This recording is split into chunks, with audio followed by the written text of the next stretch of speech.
Welcome, everybody, back to the Salty Runback Twitch channel as our continued coverage of the 2025 CLOL Championship bracket continues, and things continue to heat up here in the lower bracket as we start finding out who our top 12 teams could be. Myself and the ever-dashing Quacks, who is allowed to be a bit of a homer tonight, as we do have Winthrop University taking on the University of Minnesota Quacks. And I know you could not be more excited to be on this broadcast.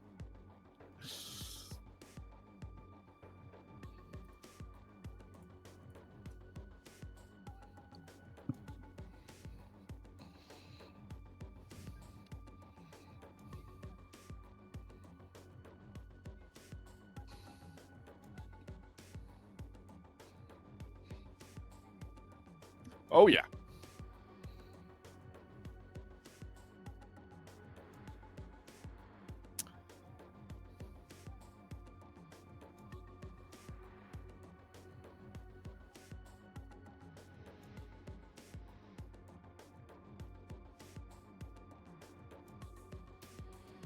Already in the paint, you can see I painted my face. I've got the yellow and the I think red. we have you muted on the stream. I'm now realizing you might want to pop in and check. I hate that we just had the most emphatic speech. Oh, we're good now. Oh, am I good? You're gonna have to run us back through your emphatic speech, guys. It sounded brilliant in the Discord call, so don't go. Let's start it back over, Quacks. All you have to know, I painted my face. I'm going hard in the paint. I'm rooting for my UMM boys. You cannot stop me. Let's get this bread. It's David versus Goliath, and I will be with David every day of the damn week. We love it. We love it. It's also, funnily enough, if you're talking about mascots here, Golden Gophers versus Golden Eagles doesn't happen too often. Let's introduce those Gophers, though. The Cinderella story. Yes.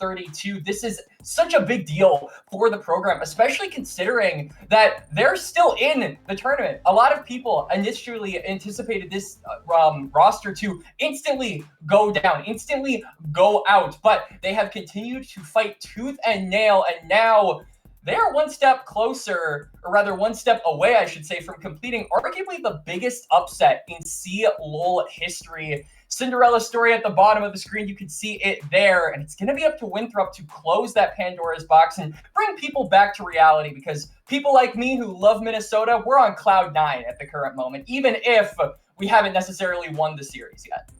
Exactly. Just to take it in one more time here, obviously, history, this club has come very far from 2017, just, barely finding decent middling results in some of these conferences, but finally they got that at-large bid, and this is what the Golden Gophers are doing with that large bid. And it's important to look back at the run they've made so far through the bracket. You mentioned, starting the lower bracket. This team has played 9 games already of CLOL champs action, and no bigger ones than what was at the time one of the biggest upsets so far of the tournament until yesterday, which was their matchup up against Converse. So if we can roll some of those.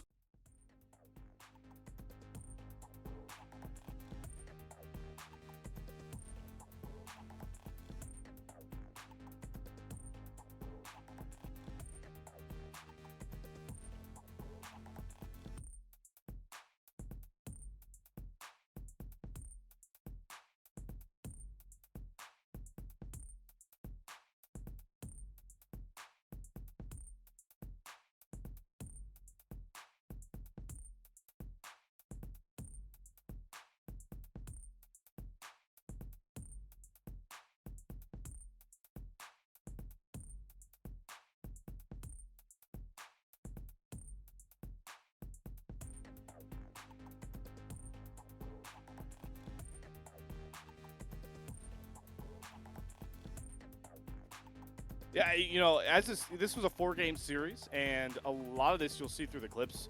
Like, this series was very hotly contested. I mean, this play they're making now in Game 4, the Golden Gophers are down 5K gold finding this pick, and they find miracle picks time and time again. And, Game 1 we saw was what the Sigma with this Jace. Game 2, this Game 4 we're seeing now from Zero Fake, the Yone pickoffs he finds. But the part of this Golden Gophers roster that we really want to highlight that has been the best performers, including this guy, this guy 40 on the Melio, is this bottom lane, Quacks, of NN and 40. They took hands to Devin and Phantomstar, a bottom lane that we've been fans of for a very long time by this point. And I mean, NN in particular, second most kills in the tournament so far at 56 across 9 games. This man is bloodthirsty. And I think what's even funnier is that if you look at the CS difference, at 15 minutes on the stat sheet here for CLOL, it's barely anything. This guy doesn't care about CS. He doesn't care about minions. Minions in his eyes are only an excuse to keep to keep the summoners from killing each other. And he likes to kill a lot of people in the game. So we got a head-to-head though. You want to talk about strong 80 carries? Nobody exemplifies that more than Mobility Slayer. Nobody is a scarier matchup in CLOL for so many marks than Mobility so far in this tournament. Still got some pretty darn good stats himself as well. And it's interesting to see the champions picked in this matchup because they really do play two different kind of stylistic champions. You know, Mobility's a big guy on the Ezreal. The Varus and Ashe are always going to be hotly contested in the current meta. They share the Xayah, the Lucian, but the Kai'Sa, the Tristana. The big thing that's preaching through for me here, Quacks, is the fact that outside of, the Xayah trades, these guys love to pick some aggressive AD carries, and they also get some pretty aggressive AD carries banned against them. For sure. I mean, both of those bans are actually toward Mobility. I believe before we went live, Slayer, I was told that NN has been banned a total of 0 times, a big fat donut with the bans against the ADC of the University of Minnesota. So no one's even respecting NN in the draft, and I think that's pretty darn disrespectful. I mean, you look at the stats here, we see that the damage percent, 28% of the damage from the UMM Maroon squad is from NN, and then the gold percentage, 24 as well. That's more than Mobility, who is the quintessential backbone of this team, the guy that you look at to be that reliable carry a lot of the time for Winthrop. Obviously, he has been able to be that carry, 8.9 KDA, speaks for itself. But NN is putting up stats that equate to one of the best ADCs in CLOL. And we'll see how this marquee matchup looks as we start to head into this series, but we still have to introduce the Golden Eagles, one of the best premier teams in Collegiate, even if they are in the lower bracket. Winthrop University, your 3C from the NECC. Denethor in the top side, Wilson jungle, Sword mid, Mobility, and only 35 to round out that bottom lane. And we'll get to talking a lot more about this Winthrop roster that a lot of people in NACL and CLOL are very familiar with, because it sounds like, if I'm not mistaken, that our Game 1 draft is not far away. And here we go. We're gonna get set here with Winthrop on that blue side. But Quacks, we talked a lot about Mobility and this bottom lane matchup, but you got to give respect over to a guy like Denethor as well in a matchup where he's got to be angry that the Gold Eagles are even in this lower bracket so early. And despite the nerfs to both Naafiri and Gwen, they have still essentially monopolized the red side bans. You still see Gwen banned on that red side because it's such a prevalent first pick for anyone on blue. Naafiri is still really strong in the jungle, especially in competitive play. They actually look like they're just going to straight up give that one away. They're not going to ban Naafiri. Instead, the Ambessa and the Talia are going to be those red side bans. And like you said, Slayer, immediately they're playing for their star-studded top laner. Hey, nice penta there, What the Sigma. You're gonna be saying What the Sigma going into this Jace from Denethor. That is a big B1 pick. There is some pretty potent turns here. I do see we leave both Sejuani and Yone up if you want to go for that R1, R2 pairing. It's pretty popular tier 1 pick, but NN on this Ashe. This guy is Ashe Merchant. Yeah, I mean, and it's hard not to see why. The arrows this guy was finding in that matchup against Converse was potent, and there's the Naafiri you called out, Quacks. Yep. So we're giving, some comfort over to NN. We're giving a meta pick over to Zutter. And I actually like this a lot. I think that UMN have, kind of 2 different modes that they will usually fall back on whenever they play games. It's either give NN the ball and give him something aggressive in the early game and give Zutter something that can play off of that and be really hyperactive in the lanes, or give something that NN is a little bit more weak-sided on, such as the Ashe, and give Zutter the ball, see if he can deliver a slam dunk. And it looks like they're going to go for the latter this time around. The big question that I have for me is what is going to populate that support pick, because now the Lucian Melio has been locked in on the other side, and that is a very deadly laning phase combo that UMN have to answer very smartly with. Intriguing to see. I know it's very meta. I know Mobility is a very good Lucian player, but I still am getting used to Enchanter player only 35. you know, he's definitely feast or famine on his engaged support. Sometimes it looks rough, sometimes it looks great. So we'll see how he looks on the Enchanters, because that's always a big question with those engaged support players, right? It's like, ooh, a whole different game. We have a whole different draft evolving here, as the answer to Lucian Melio is going to be one hook to save the Golden Gophers bottom lane with the crank coming out. I love this. I love the adaptation. You can see that they were thinking about going for Nautilus, but Blitzcrank is a way better pick into the Melio, because he can't, you know, throw the soccer ball at him to get the Nautilus away as soon as the dredge line lands. You can't cleanse a lot of Blitzcrank's CC. The silence as well can really negate the Melio and allow him to be an easy target that some of those more bursty champions, Nefiri I'm looking at, can capitalize off of to take down some of those champions or some of those backliners that could get caught out by the Blitzcrank hook. So really good looks here from UMN in the draft so far. Winthrop, though, have clearly drawn the battle lines with this Jason Lucian. They know who they want to play for.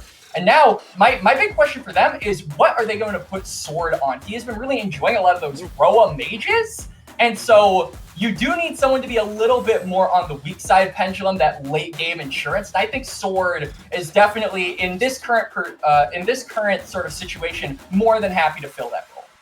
I smell a Sword Rise coming across here. He does get his Azir band away. I think Rise is it's a really good Rise angle here, especially play around with the Jace. We'll have to see though, because the Golden Gophers get the first swing on the pick here. And who do they want to blind the lane into? They're going to go with Silas. Good blind, actually. Okay, I was going to say into a comp that I don't see a lot of valuable ultimates to steal yet, and that's always my worry picking Silas earlier into it. Yeah. You like it, Quacks? I do, because I think that it kind of forces Winthrop to be a little bit smarter on what they put their remaining players on. It limits what they can actually pick.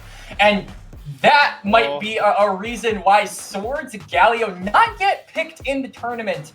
I believe he's really been a Roa merchant so far in the CLOL Nationals of 2025, but now he goes back to his roots. This is the champion that I most closely associate with Sword, and I do think that it is also a really good pick here for Silas. I mean, Silas with the heroic entrance, he's going to absolutely love that. So you got to be careful as Winthrop. Quacks, do we get our signature, you know, world limit? Ooh, carries across the board. No? Yeah, carries across the board. I wonder. I'm crossing my fingers we get the double Galley ult at the same time. I know we don't have cinematic camp, but that's always fun. Everyone's got to remember that world's moment. Yeah. So we're putting Wilson on a carry jungler. That is definitely a shade that I don't see too often from Winthrop. So that'll be fun. And the What the Sigma weak side Ornn also played that in a win up against Converse, so he'll lock that one into Denethor's Jace. But man, those early game leads have some pretty good lane matchups if I'm the Golden Eagles. Yeah, absolutely. I mean, Winthrop are really just going for, I feel, a stat check comp at this point. They want to look to fight as much as possible, as often as possible, and just dominate the map through rotations and straight up damage diff, I feel. They have got so much front-loaded damage on this comp. Lucian plus the Chase, and then you round it out with the Lilia later on once that pick gets 2 items. It's going to be really difficult for the University of Minnesota to play a lot of these fights out, barring them getting a pick or them getting an early game advantage. However, those two things that I just mentioned, UMN have managed to do both. They've got a pick comp with champions like Blitzcrank, like Ashe, and they've got a decent amount of aggression in those first 14 minutes. These champions can really capitalize off of their early game kits to make an advantage from thin air. So it's really up to them to just be proactive, shut down some of these early game champions like the Lucian as quickly as possible, and subjugate this front-loaded damage, because honestly, if you can do that, then you will blow them up just as often as they can blow you up. It's a lot of eggs in the Zutter basket, for sure. And that has been, like you pointed out, the strategy for the University of Minnesota is to let this guy kind of carry through. I'm just trying to always figure out when you see a Nefiri picked. I know we have the Untargetable on this kit now, but you can always get caught in that dash. So it's going to be a lot on, sword with these taunts. I'm looking for, the fiery kickball from only 35. Those are really the only two ways Winthrop can kind of catch this Naafiri in a dash, and that is going to be such a potent part of this game. But yeah, I'm a fan of the Golden Gophers going for a comp. They're saying, all right, we're looking to play mid-game strong. You see a lot of teams in these, sort of underdog matchups kind of try and default to scaling comps. We're like, all right, we're just crossing our fingers that we survived to 4 items, and then we can win a game. And that doesn't work out a lot of the time up against a team like Winthrop. So I like to see playing for Naafiri, we're playing towards our strengths of the Ash pick and the Silas as well. And I know in the pre-show, everybody, we had a little bit of like audio issues. So I want to make sure to remind everybody the stakes of this, right? Like University of Minnesota, this is their first time in the CLOL Champs bracket. They are top 16 now after a big upset over Converse, playing with house money. And Winthrop in an elimination lower bracket, best of 5. I'm not mincing words here. If they lose this series, it is the worst loss in the Artemis era ever. And it's the greatest upset potentially in CLOL history. UMN winning this would be monumental. It would shake up the CLOL top 32 so much. People would be freaking out. I might cry if that happens because, player, something you have to understand, Minnesota, we suck at sports, man. The Vikings are always disappointing. The Timberwolves haven't been good since the time of Julius Caesar. We are a terrible state when it comes to most major mainstream sports, and we do not get chances at accomplishments like this often. So if it were to come to fruition, if the miracle were to happen, honestly, screw the Timberwolves, screw the Vikings, screw the Twins. UMN Maroon fans, rise up.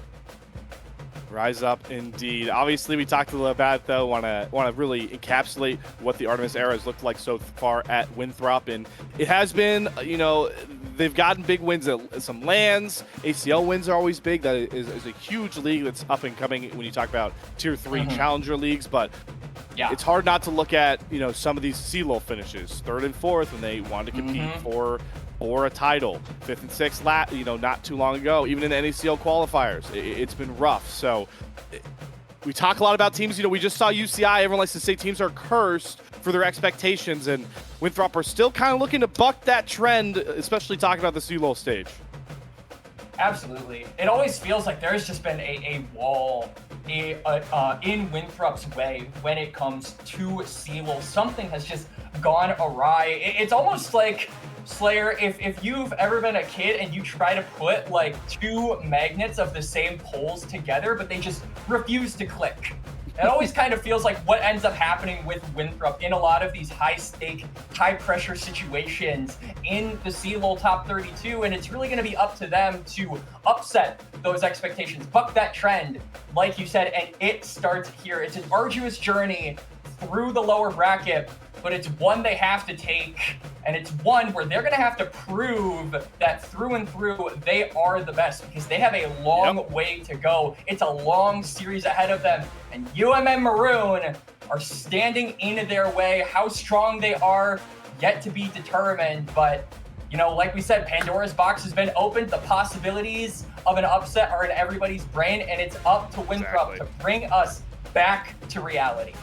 Possibilities are endless, and lower bracket runs could really build championship caliber teams. Let's talk about that lower bracket as well, that new format change. I'm a fan of it because it sets up for big upsets like you're seeing. Shout out UHSP, getting that win over UC Irvine at this point. Obviously, Minnesota, 25th seed in the top 16, but it also allows for teams that maybe get caught in the upper bracket to build themselves a bigger resume. Winthrop, obviously, this win, they could be seeing some former demons with Fisher College or St. Clair, and you just make that gauntlet run. You get so many games under your belt, and that sets you up and keeps you, like everyone likes to say, locked in, I would say, for those bigger matchups down the line. Because, Quacks, Winthrop have got so many series to play if they really want to get all the way out to North Carolina. Absolutely. It's a long journey for them. And I mean, you even look at this lower bracket a little bit more granularly and put it under a microscope, though. There have been a decent amount of upsets. I mean, hell, we have one yesterday. 8th seed UC Irvine getting upset by UHSP. There have been so many unexpected twists and turns and things that we did not expect to happen already happened, and we're only in the second week technically here, Slayer. So this has been already a super surprising lower bracket. Really excited to see if we can add one more surprise to that blend going into the weekend. Well, it's almost time to officially find out here as we are getting right through the spec delay, and game one is upon us. Do we have another Cinderella story on tote here for our matchup? Winthrop looking to stop the miracle run of the Golden Gophers. University of Minnesota Maroon stepping onto the rift for their 10th game of the CLOL bracket so far. Looking to turn their small little waves through the lake into a tidal wave coming down towards Winthrop. Yep. They're already getting crafty with that level 1 Blitzcrank. You knew it was coming. They're gonna maybe try and look for something here, but probably not going to find something. I imagine they don't want to venture too far. And they're not going to do that just yet. But you were talking a little bit, Slayer, about the composition of UMN, right? And how it's going to be played out. Winthrop, though, they're just going for full comfort, right? Sword Galio, Wilson, Lilia, we have mobility on the Lucian. These are picks that these guys are known for. And so it seems like they have kind of the assignment on lock. They're saying, all right, let's just go for comfort. Let's try to roll these guys over with what we particularly know how to play. And I'm interested to see how that strategy rolls, and if it goes awry, how will they adapt? How will they adapt? We'll have to see as we do get minion waves crashing in here. Both of our junglers going to be starting on opposite sides. Both clearing towards that bot side, but that is where all the attention is going to go. I know we talked about it with the Blitzcrank, obviously, but Lucian Melio is also opponent bottom lane, known for playing aggressive with those trades. Like to see the mobilities also going with the Electrocute, just maxing how much single target damage you can put out, and that is one dash and double tap and about 25% of NN's health bar. Yeah, so NN got to be a little bit careful against this comp in the early game. I mean, Lucian Melio not to be trifled with in those first few minutes. Ashe, though, really the assignment to this champion is to just kind of take it. Go under the turret, use your long range, use your volley. I think that range advantage is going to be the biggest commodity here for NN going forward, to just try and interact as little as possible with the mobility and only 35. There's good trades coming out here from Sword in the mid lane on this Galio. Sword, obviously talk about big-time Galio player. Nonetheless, it's always interesting, those melee melee v melee mid lane matchups. That's a lot of M's to try and get out in one leading sentence. Gives enough space here for Wilson to just get this full clear going. But Defiri is one of those few champions that can really match the clear power of the Lilia. And I smell the crash course towards this bottom lane with junglers involved. Is mobility still exerting his might, getting his own wave pressed up there. I'm wondering what Zutter is actually thinking, because if you look at the current wave states of mid lane and bot lane, they're both pushing in favor of Winthrop. So you won't have priority for the crab. So you have to be, you know, not knowing the information on where the Lilia currently is on the clear, maybe either banking that the Lilia isn't there, or that you have the ability to just quickly sort of one-shot this crab without them noticing it. Looks like it's going to be the latter, because you can see Wilson is still on that red buff. Nefiri, you know, you said it matched in clear. It is exceeding that clear speed compared to Wilson. Very far ahead here. Might even be able to get potential double scuttle coming across. They got some wards to spot Wilson coming across his clear, so they'll both treacherously make the walk back over towards the top side, but there are some chickens up here for the Nefiri, and Zutter is gonna gobble those ones up, and we really just got to look towards what do the Grub and Dragon fights look like, because kind of as expected, Denethor is kind of manhandling the Ornn matchup right now, and I have just watched mobility and only 35 keep this Ashe Blitzcrank under turret perma since level 2. For sure, but it's not really amounting too much. You can see the CS differences are pretty big across top lane and bot lane, but inversely, it's pretty in favor here for Zero Fake in the mid lane. 31-22 is really putting the hands and CS difference on to Sword. So It is, it's winning and losing in different situations, and we're seeing that across the overall gold, very even across the board so far. Both of these teams not really getting an edge on each other so far. And the mid game is the big spot. Once ultimates come online for Minnesota, that's where they'll really look to thrive here. But I'm definitely waiting to see Porty, the hook champion specialist, find his mark immediately. Mobility is caught. That's why you don't let Porty pick Blitzcrank, baby. First blood to the Golden Gophers. And Mobility burns both the summoners, so this Lucian is going to be in deep trouble for the next couple of minutes. Beautiful hook there from Porty. They capitalize off of the pick. A little bit unfortunate that the Blitzcrank got the kill, but it is still an advantage for the side of UMM Maroon nonetheless, and one that could net them further advances in this bot lane with no sums on the Lucian. I was getting scared there. It was like, Denver's got no mana. The Assassin Orn might have come out here. Definitely feel the momentum swing already coming across for Minnesota. You mentioned, yeah, the kill goes onto the Blitzcrank, but it buys space. The most important for NN. He gets the wave cleared up. It's a pretty good reset coming across.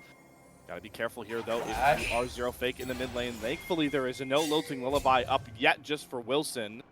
More space for this Galio to maybe try and catch up in the CS department.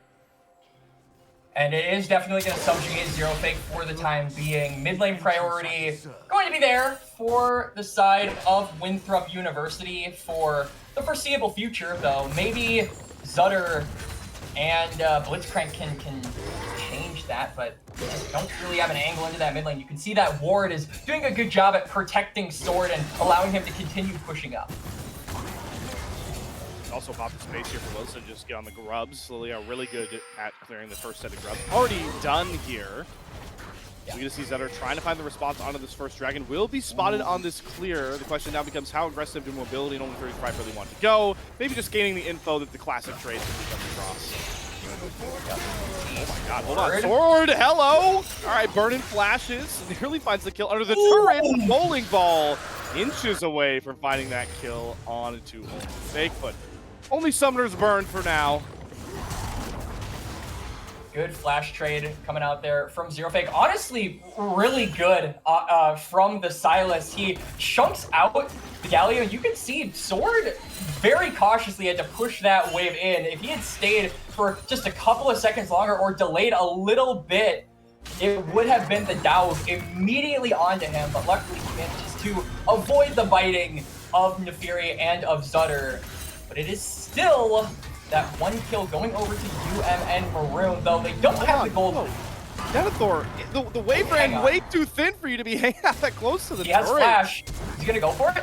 Oh my god, he is gonna go for it. The Assassin Orn from What the Sigma trying to body Denethor but he's so of all slow. people here. He just can't catch up to the Jace. I think he has the hammer knockback by this point forward. He does have Wilson, so maybe Denethor was just throwing the bait here. Lilting Lullaby is available now. In goes What the Sigma, but Denethor's just spacing him brilliantly and gifts the kill over to his jungler.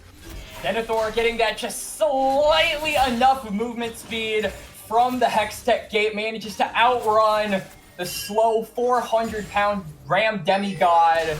It gives enough time for the other Ram to catch up and assist him. Ooh, good sidestep, Porty. I get nervous now. This guy, I know he's advertised as the hook champion specialist, but after hitting that first one on Mobility, it gets into your head, Quacks, right? Like it's the basketball fallacy. You gotta just see the shot go in, and now that the shot's gone in, everybody's got to think, all right, we gotta play extra special towards Porty going forward. I mean, I don't know if Porty has been reading some Sun Tzu, The Art of War, but he's definitely putting the mental work on Mobility. Billio does not have ultimate to counter this. Hero's Interest going to come across, and there's just not enough damage out of NN. It's Mr. Sword to come to protect his AD carry, but it's good to see the bottom lane of the Golden Gophers. They are willing to fight and scrap. Good timing there, too, from Sword. I mean, he used the ultimate, but he has teleport to get back to the lane. Should be able to catch the incoming one. It's actually going to push this bot lane wave in instead, and maybe someone other than Sword will come to catch that mid lane wave, but still, good reaction there from Winthrop to prevent Mobility from dying. Still doesn't have that flash up on the Lucian, so has to be protected for just a little bit longer. Silver lining, though, for UMM Maroon is that Enon still gets to keep his Flash Summoner. So the Ashe still very, very safe in this laning phase. And so far is more or less going to be a win con later down the line. We talked about how important the early game was for the side of Winthrop. So far, it's been relatively quiet. Only 1 kill apiece, almost 10 minutes into the game. Not a bad look here from UMM Maroon, who is definitely more privy to fighting as a team and in that mid to late game section. Especially that mid game. They have thrived against Converse playing the strengths of their pick composition, but they are giving up some pretty significant CS leads. That's why the goal is, 1.5K in favor of the Golden Eagles. You look top, Denethor's got himself over a 30 CS lead, and despite the hook of death, Mobility also multiple waves up right now over NN. What's funny, though, is that this is nothing really new for the side of UMM Maroon. I mean, they dropped gold and dropped a lot of CS when they were going up against Converse, but the way they came back in that game and won that series was through Fighting Slayer. It was through that team play, and although we haven't seen much of it yet, it feels like with each passing minute, that gets closer and closer. See those power spikes, those break points for a lot of the carries on UMM Maroon are getting, more and more near. So I think once that breaks out, we could see the gold start to equalize just a little bit. Definitely waiting on Zutter to get that first item on the Fury. Doing a pretty good invade here. They are sacking 6 grubs though, so they are using Jungle Camp stolen for 6 grubs into Denethor's Jace. That's going to make him such a massive side lane threat as this game goes on, and maybe not a side lane, anymore the main lane of attention. The Ornhorn going to cut down the wave here from what the Sigma, and actually that does ruin the dive thanks to the teleport coming across. Ashe Arrow landed onto Emilio, I believe. Good reaction there from UMN. Not only do they teleport with Zero Fake, but they also send Enin and Porty up toward that top side. They don't give anything for it either. They have pushed in that bot lane, so not a lot of resources were lost. Really good rotations from UMN to dissuade that dive, but now round 2 is here. Round 2 reinforced Winthrop as well. There's the Lilting Lullaby. You got only 35 here. They even got the Culling coming across from Mobility. No chance in the world for the Ornn to survive there. Second kill over to Winthrop.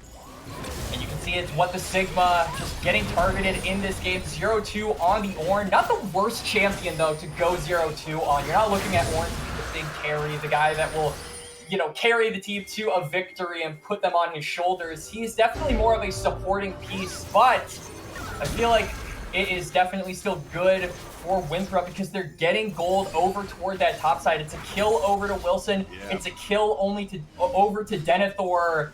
These are the champions we didn't want to see get ahead because unlike the Lucian, they actually have agency in the late game. Lucian is very dependent on that early game and being able to spike with that electrocute and just that aggressive kit in those first 14 minutes. But he's no longer the concern. It is now on that top side. UMM Maroon have to find a way to neutralize that once these team fights start to rear their ugly heads.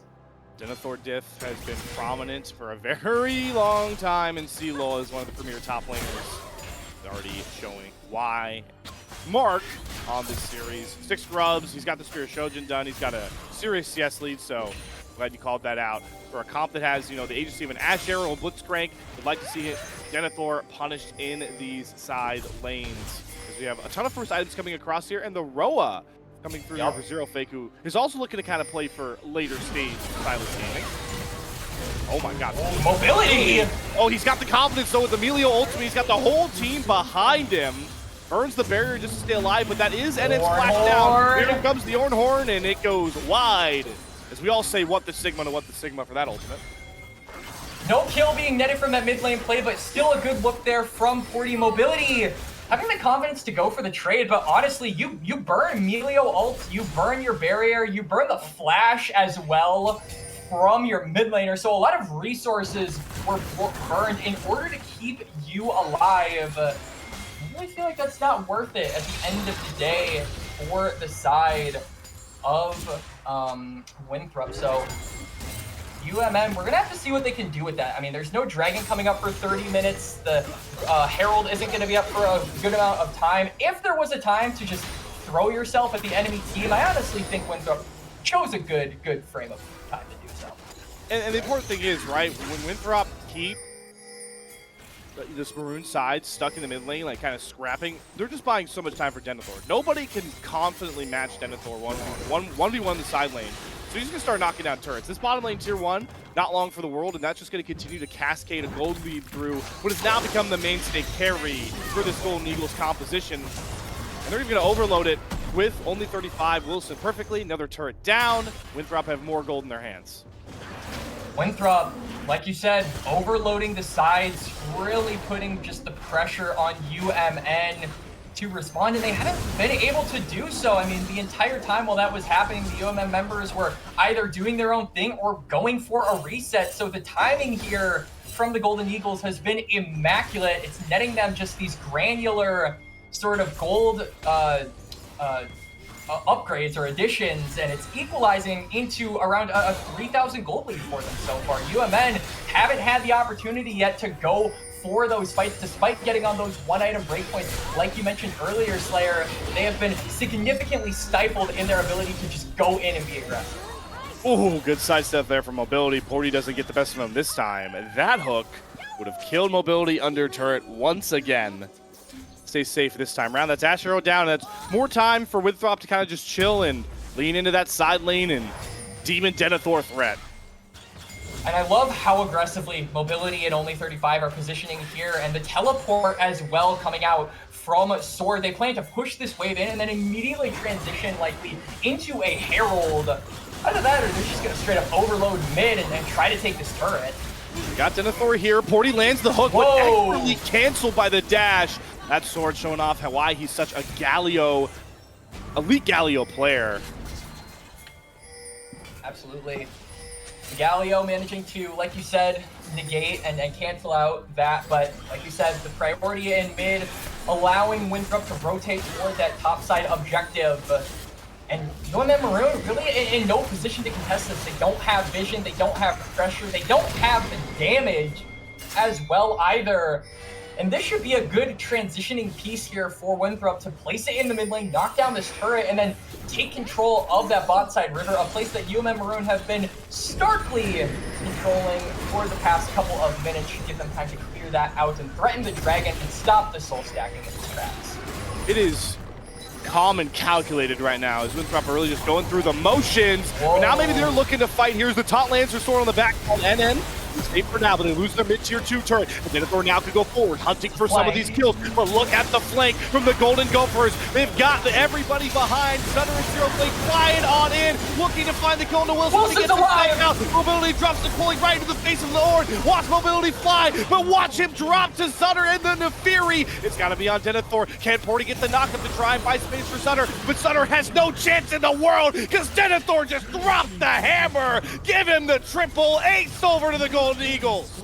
And it's a beautiful fight there played by the Golden Eagles. Winthrop come up big in the mid lane play. The first 5v5 of game 1, and it didn't even look close. They're going to spare the inhibitor. They're not going to give UMN an inch. It's only 18 minutes in, and they are just going to save that for a rainy day. Now, they will respawn. They'll take those Hex Gates. They'll go to the Dragon. They'll stop that Dragon stacking. UMN Maroon, they had the flank, but it wasn't enough. These win cons are not in a position to be able to get through this top side who is creating such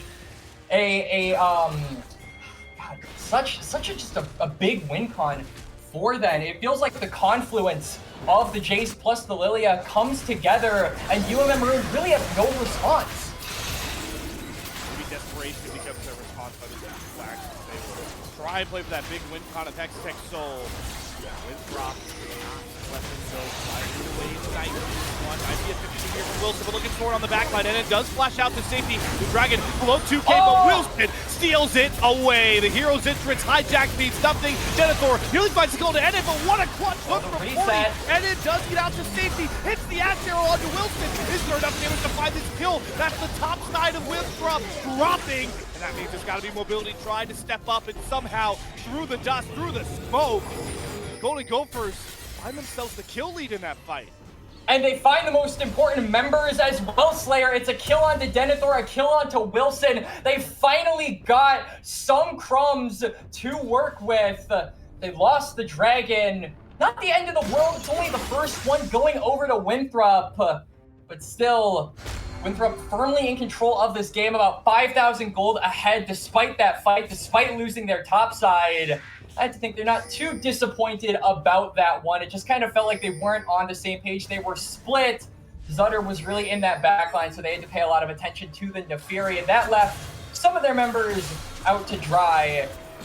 We got the dragon coming up in about 5 minutes here. It's going to be a little bit until any other objective becomes relevant, and I have to think that Winthrop, this is the time for them to really accelerate their gold lead, try to take as many turrets as possible, utilize those 6 grubs, and potentially threaten an Otacon, force UMN into you like you've been doing all game. They're so good at receiving the pressure rather than just outright engaging. Good to see them though, putting a stamp and not letting Winthrop necessarily push them around. We talked about from the draft, this is innately a pick composition that relies on these 40 hooks and the ash arrows, but they struggle walking into setups where they are not first to the play here. And you can see Winthrop realizing they've got so many waves pushed in. This is just a free Ruinous Otacon and a huge XP game for Golden Eagle. Imagine if that hook stole it, but now the only thing that'll be stolen might be UMN's lives.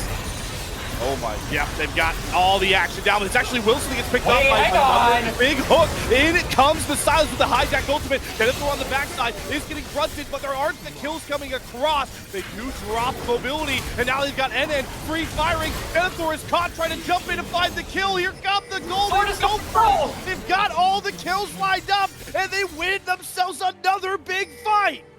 They win the fight, they lose the objective. Deja vu, I've been in this place before. Winthrop go down, they lose 4 members, and it's a whole lot of gold over to the UMN AD carry. The question kind of becomes, is that worth it? I mean, look, the flowers are still up. They're wrestling over that.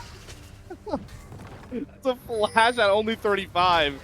All right, well, I guess that's what Ryan intended, right, when they brought in these new rose petals.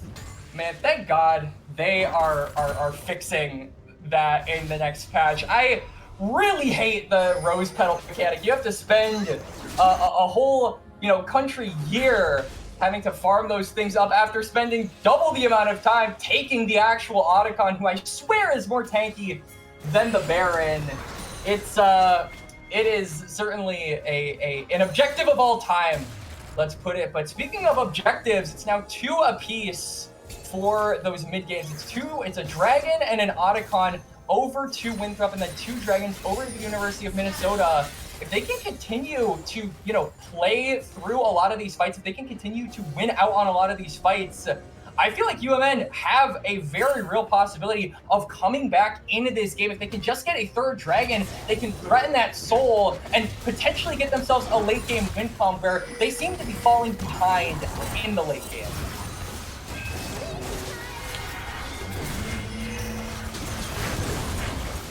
Horn gets shooting through.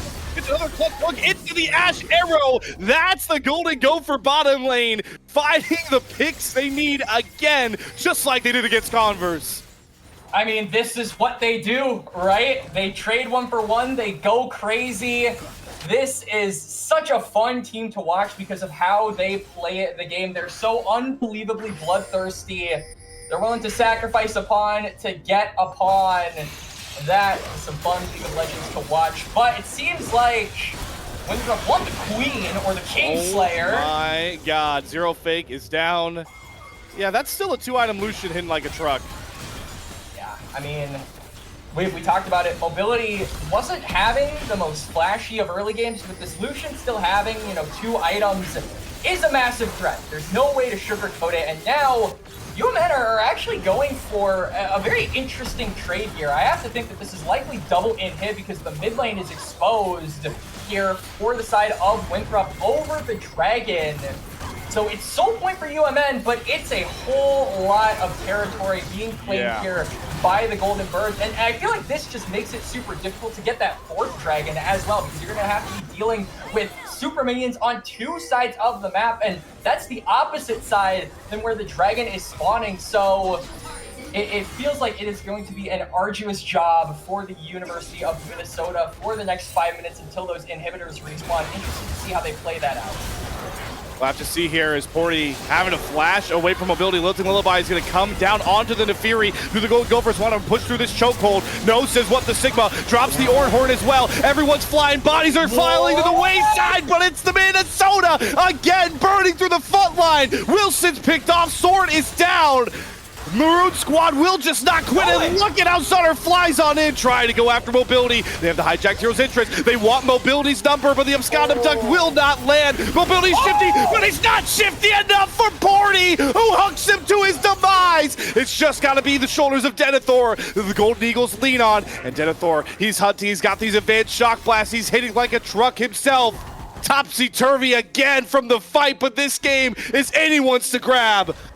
It was mobility trying to dance on them, but immediately it's Porty that puts a stop to it, grabs the 80 carry of Winthrop University by the throat, and the rest of UMN Maroon take him down. It's another fight win for the red side, and it's still 3 minutes ahead of the Dragon, 3 minutes ahead of the next objective likely to be taken. The Baron is up, it's on the board, but UMN, despite winning that fight, didn't have a clear, defined way with how healthy Denethor was at the end of that fight to go for it. You could see Winthrop not deterred at all. They are taking control of the top side. They are laying down vision, clearing down vision in other areas, and just turning the map dark here for UMM Maroon, constantly making them second guess. Only 35, he's caught the silence, he's to burn the ult, the Ash Arrow, the Ignite isn't enough. Yes, only 35 is down, and now Sutter has the angle on mobility. He's got a flash over the wall. Winthrop are completely scattered. They've been punched in the mouth, and it's Sutter and the Wolf back to fly through. Down goes mobility, Sword next to follow. It's only Wilson and Sword left to try to make up for this, but look at Zero Fake, he's on the hunt. He wants the glory. He's got the guts. He's got the abduct. He goes in. Will Sword fall? Wilson has enough damage. Has the Lilting Lullaby coming across. Gets 2 sleep, but it doesn't matter. University of Minnesota have aced Winthrop. Winthrop are down. They are 5-man aced. It's 3 members alive for UMN Maroon. You can see the Silas is bleeding, is limping. He has the teleport though. Can he join up with the team to finish off the Baron? But it's dealing a lot of damage. No. Oh my god. And then okay. All right. They don't fully turbo in a Baron throw, but that is about as close as you can get to it. Oh Lord. They tried to go for it. It was a respectable look, but it's the Baron waves, or rather the super minion waves at the end of the day, Slayer. We said that this trade, the Dragon for double inhibitor, it would have consequences, and we see that in real time. The Baron, they had an opportunity to go for it with that ace, but they just didn't have the health bars. They didn't have the time. They couldn't leave their base open and exposed to those super minions. So UMN, they miss out an opportunity, but they still find 5. They still win out on the team fight. This gold lead has been shrunk down from 5 to 6K, now down to around 2,000. One more fight, and that will probably equal out, and it's all going to come to a head at this Dragon. This will be sole for UMN Maroon, and a late game win con that Winthrop University might not have anticipated with how dominant they were in the early phases of this first match. Glad you called out the Oran Augments. I mean, just looking at the items across the board by this point as well, we are so evened out except for Denethor. It's 3 animated carries. There's actually an item lead right now for Zero Fake on the Silas and the ornaments. You gotta remember, that's just 1,000 gold of flat stats. So this gold lead in reality, it isn't really a gold lead. Not really, and you could see flank from Sword. Oh, Sword. Porty is caught. Denethor is just going to throw him to the wayside. Mobility grabs that kill. Teleport's coming in a bit late here. It's got to be Zero Fake, but Flank look at Sutter on the flank. Denethor spots him out. The Atari will it save Sutter? No, he gets taunted. He's completely stuck, and Winthrop are going to roll through the Golden Gophers. That stasis is not going to save you, Zero Fake, as he's sent to the gray screen, and with an open inhibitor in mid lane, the Miracle Game 1 upset has been crushed to the might of Winthrop. It's a splash of water on UMN Maroon. We wanted so badly for them to get this Miracle Game 1 win after such a turbulent and rough first 10 to 15 minutes. But Winthrop University, they are known for a reason. They are revered for a reason, and we see why in Game 1. The bottom lane left, the heroes, NN and Porty, that are going to fall last. It took 30 full minutes and some very, very tense team fights, but the Golden Eagles will go up 1-0 in this losers bracket matchup. Despite the result, though, you can't help but think that this might not be the 3-0 that so many people would be expecting. Fighting from the UMN Maroon squad was really good. They were getting constantly one-upping Winthrop. They got that ace. I honestly think that if they just give up that dragon, if they don't go for that Hextech Drake and they defend that siege on the top side, don't give up the double inhibitor, this game would probably still be going. They would have gotten the Baron, that's for damn sure. But it's all the what ifs, it's the who's, and it's the whys. That is past. Now we're looking at the future, and the future so far has us with Winthrop with 1 game, UMN Maroon with nothing. But the day is still young, Slayer. We probably have a long, arduous journey ahead of us. At least I hope so. Yeah, I'm hoping so too. You know, if there's one thing casters are always about, it's as many games as possible in matchups like this, with one of our 2 teams bowing out at top 16 in the CLOL bracket. Will be intriguing to see University of Minnesota now have side selection available to them, likely thinking they're going onto the blue side. We'll talk strategy for the Golden Gophers and more once we get back from a scheduled break. We'll see you guys on the other side of intermission for Game 2, Winthrop versus University of Minnesota.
Welcome everybody back to the Salty Runback Twitch channel as our continued coverage of the 2025 CLOL Championship bracket rolls on through here.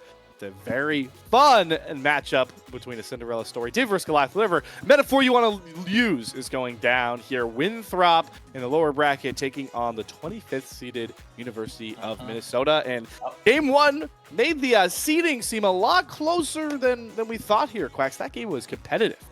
It was competitive, but I also kind of feel like when you use the term close, you should put a little bit of an asterisk on game one. The kills were very close. The team fights were very close, but never at any point did it feel like UMN really had control of the game, right? The map always felt like it was dominated by the Golden Birds. Even after they lost 4 members toward that Otacon fight, they still immediately rebounded, took control of that top side, set down vision around the Baron, and really just prevented Minnesota from doing anything with the lead and 4 kills that they had just got. So if UMN want a chance at winning this next game, at winning this series as a whole, they have got to be more controlling around the state of the map and making sure that they really carve out sections of Summoner's Rift and then commit to the play.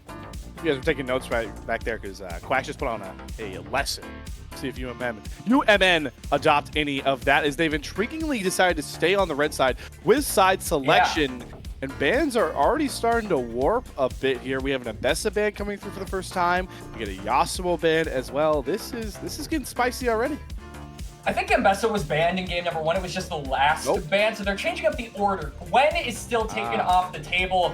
My biggest question is Nefiri still going to be left unbanned by UMN? Are they banking on getting it a second time? Or will Winthrop say, you know what, screw it, let's snatch that one up? The Jace as well, I think, was very, very comfortably picked into the hands of Denethor. That is one of his best characters, and it's going to remain unbanned for game 2, Slayer. I feel like Winthrop should just snag that one away. Yeah, there you go. Run it back, Turbo. Let's do it. So Denethor on that Jace arguably might have been player of the game, the way he was able to warp the top lane matchup and then bring home some pretty clutch fights here. But yeah, MNU have to be thinking some different strategy if they're going to give away that Jace. So they go from one pretty potent jungler to another one, but the very different style here. So we always talk about it, right, Quacks? Zetter can be the carry guy, and he can also be the supportive guy. So how much does this warp the game plan, you think, for MNU now, knowing that top side is all about setup? I mean, you can already tell that MNU have a different plan. They're not chewing the Ashe like they did in game number 1. They are saving that 80 carry pick for a little bit later down the line, because I think they're going to give it a little bit more agency in that laning phase. I mean, we saw how deadly Forty was on that Blitzcrank. Imagine if it wasn't an Ashe. It was something like a Tristana, something a little bit more bloodthirsty in those first 10 to 15 minutes of the game. The match and just the stakes around those team fights could have been a whole lot more different with the gold in the hands of a more proactive early game 80 carry pick. And so I think UMN are thinking the exact same thing. Yeah, so Tristana comes across here for NN. Interesting switch up here from Winthrop as well. After the Jace picking in 1, the turn was Lucian Nelia. Instead, they want to get Sword on his patent Azir, and they keep the Lilia but pick it a bit higher up. So bottom lane bans going to be focused on here for the Maroon squad as they look to take away. Interesting to see that Varus ban for the cost of the Winthrop. So are they afraid this zero fake? This might be a zero fake Tristana mid. Yes. I mean, zero fake is an enjoyer of the Yone. He likes his AD mid laners, so the Trist mid is a possibility. It is also a very strong pick, I think, into the Azir, if I'm remembering my mid lane matchups correctly. So the fear of that going mid is warranted by Winthrop. But yeah, I think we know that this is likely going to be Ennen's pick in the bot lane, paired up with an unknown support. I'm interested to see what that is, and it looks like University of Minnesota are going to save that for B5. Silas round 2 for zero fake. Once a little bit, now he knows that he has the Lilting Lullaby to steal from. But again, I guess this is also like daring to pick Alistair, right? Like you don't want to give over Unbreakable Will. Yeah, that's always. I like Rakan here. Okay, Rakan, that's a good ult to steal too. But Lovers Duo, we do talk about only 35 as a kind of engaged first player. He was pretty good on the melee, I will say, stats wise, but. Again, that's not the usual bread and butter for Winthrop, and there are a lot of potent engaged supports left up, and that's an only 35 pick if I've ever seen one. Nautilus, if it comes through, and it does. So a lot of pick potential coming up from Winthrop this time around. I mean, we saw what Porty was capable of doing on the Blitzcrank. Now it is only 35's time to say, you know what, anything you can do, I can do greater. Give me a hook champion, and let's see who the real king of those hook guys is. And now the question is, what are we throwing down with Trist? The Bard lock-in. This is interesting, Slayer, because usually when you think of Bard, you think of him literally being the wandering caretaker, going toward top, going toward mid, roaming around the map. But you look at the state of UMN's comp, and it really is putting all of those eggs in the Tristana basket. So I'm wondering how they're going to make use of that roaming power with the Bard, if they're going to make use of that roaming power with the Bard, because a lot of the attention is going to be paid toward that bot lane, and I don't think Bard roaming is the most prevalent strategy that we would be thinking of with this pick. That is a good point, right? It's kind of a catch-22 here for this Bard pick. It's like, you're either going to sacrifice Bard and his need for chimes and his mobility on the map like you were talking about, or, you're sacrificing Tristana's lane that you really want to be potent. I will say the Bard, this might be a matchup to try and put only 35 in a box, right? Like Bard's really annoying into some of those like engaged champions that want to play up on the wave. You can take Electrocute too. We might see that come across, like get extra burst. But outside of that, this Bard pick, I got to see a lot come across here, and it's the Bard and the side. It's the Bard and the Skarner that really have to kind of pilot this early game, because MNU are kind of pushing themselves into a scale off in a lot of ways with the rest of their comp. They are. They certainly are. They're also leaving their top lane extremely vulnerable, I think, to getting completely destroyed again. Like you said, that's really what I think the Golden Birds capitalized off in game number 1. They were constantly diving Ornn, putting pressure on that top side, controlling that zone of interest. And UMN could really never recoup their losses after that. Sure, they had, mid and AD carry in a very comfortable position in a lot of those fights, which allowed them to win. But the loss of that Ornn, the fact that he wasn't really tanky enough to withstand a lot of that topside damage from Winthrop, is part of the reason why they weren't able to secure that win. And so game 2, the second time around, I'm really interested to see what they're doing in trying to patch that bleeding, because you have to think that Winthrop are going to have a similar strategy. You got to think it. You have to. And while it was a commanding win in some ways for Winthrop through game number 1, they always had the gold lead. They never were really on the back foot. They never gave up big barons. They never gave up a lot of turrets in general. The prevailing thought from the 25th seed going into the CLOL championship is that Minnesota will not just get pushed over. They'll not just fall over like many teams have for Winthrop. So we'll see what a reloaded and a refurbished comp looks like for a team looking to do the impossible in their first ever appearance in the CLOL championship bracket. Yep, and really, the weight is on Ennen's shoulder in this game. The Tristana is set up to be relevant in the early game with picks like Bard and Skarner constantly spoon-feeding it kills and resources, giving it the CC it needs in order to free hit. And then that late game with the ornaments, with the Silas being a dual threat as well, and pulling a lot of attention onto him. This really is going to be a test of the Tristana and how effective it is at putting Winthrop in the dirt. And we said he is the most prominent carry on this team. It's time to prove it. It's time to prove it. It's time to prove the University of Minnesota are more than just a top 16 miracle run. And no bigger spot to do it than now, because 0-2 is a scary, scary place to be, especially in the lower bracket. We are back onto the Rift for game number 2.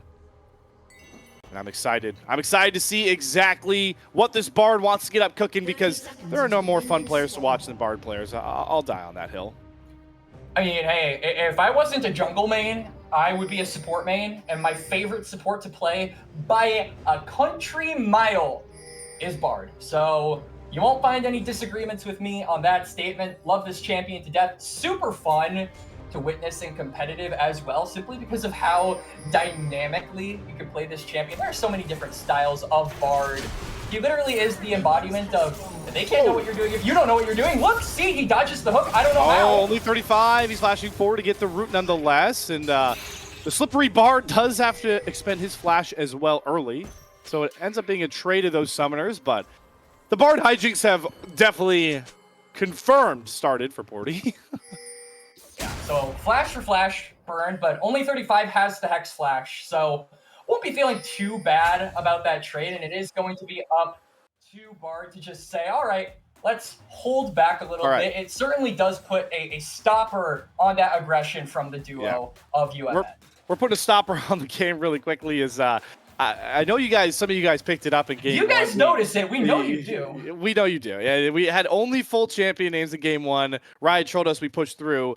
Our awesome producer went for the fix. It didn't work live. You saw that part. Game 2 now, we switch everything around, and Riot Spectator's like, all right, you know what? We'll meet you halfway. We'll give you summoner names on the sides, but we won't give you summoner names over the champions. But sounds like our awesome producer, Ice Fire Riot, has fixed it. Third time's the charm. Let's hop right back into game. And hey, everybody's names where they're supposed to be. Yep. Literally everyone is where they're supposed to be. Bot laners in bot lane, top laners in top lane. No more lane swaps in the game. I know that's old news, but man, after so long of being subjugated to that, it's nice to see. Oh no. Only 35. He's telling Porty, hey, remember when you thought you were the hook champion god? Oh, It's time to get learning here. That's mobility with first blood. The dream start for the Winthrop bottom lane. Yeah, and only 35 now, literally dancing on the wave, zoning Enin from CS. That is just disrespect 101. But we called it. As soon as those flashes were burned, only 35 has the Hex Flash, has the ability to, you know, get the jump onto Porty, does exactly that, lands the dredge line, and it's just easy pickings for the Golden Birds. Oh, see, this is why I've kind of fell in love with only 35 ever since he came over from Europe to be a part of this Winthrop program. Is it does burn him sometimes, but Quacks, the guy is always playing to get kills, always playing to get, you know, the premier hook positioning, and yeah, does it hurt him sometimes? Yes. But does it look flashy and fun when it works? Also, yes. This is kind of something that I heard about the Winthrop players, is you'll have a lot of questions while watching their gameplay, but am I bored is not one of them. You're not bored here if you're a Golden Gopher fan as well, as mobility's getting flashed on the install. Impact does not find the stun onto the wall. The thrown rock lands short, but the burn of the red buff. Zutter gets the kill on mobility, flashes out, and now Enin, he's getting the hop resets. He's hopping, jumping for joy, finding all the kills this Tristana needs, and Wilson is going to be the next one to fall to his might. He takes Porty down with him, but that's feats of warfare, and the Golden Gophers swinging this game back in their favor. And beautifully played there by Zutter, holding his flash until the crash down from the Lilia W comes through. He dodges that damage, manages to get away by the skin of his teeth. It's a kill over to Zutter, but more importantly, it's 2 over to Enin, the Tristana, the carry of UMN, starting this game off with a bang and a boom. Exactly what the doctor ordered, prescribed. For Minnesota coming out of this draft, you need to have Enin, the superstar AD carry we hyped up after their run against Converse, ahead and in a good spot to carry. No better spot than 2-0-1, and he's waiting on an item here. I gotta assume, yep, BF sword bring back to lane. That is the best feeling in the world as an AD carry in early lane phase, is getting a BF sword pre-5 minutes. And no sums bot for the bot lane of Winthrop University means that the train of aggression from Zutter, from Enin can continue, right? They can keep putting the gas onto the Xayah, and you really have to make sure you're doing that as much as possible. Once that Featherstorm comes through, it's going to be a lot harder.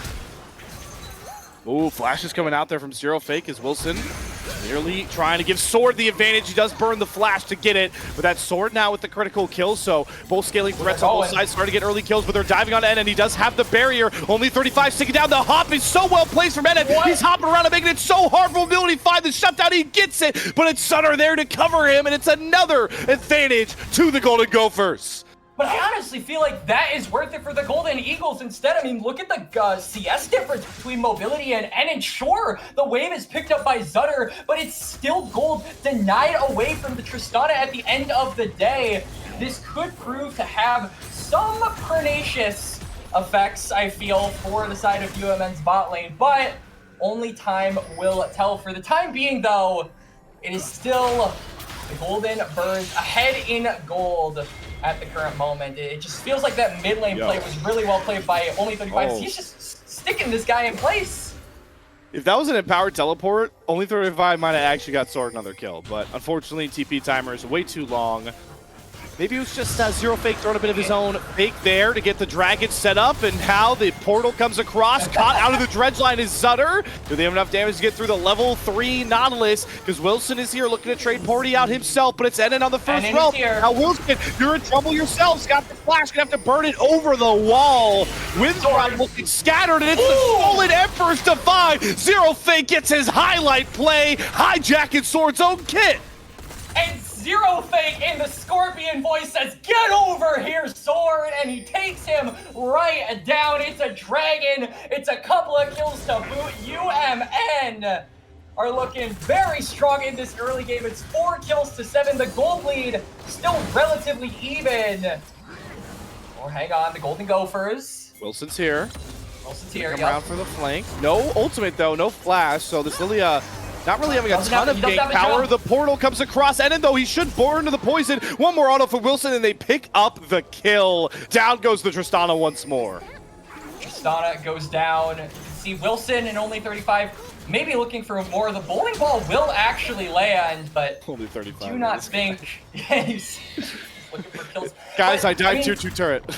they overload the bot side, Slayer, but they give up the top side. Those grubs are mostly taken away by Zutter. Actually, Denethor managed to steal one, so it's not the full 3 encampment taken by the side of UMN. Great denial there from the top laner of Winthrop.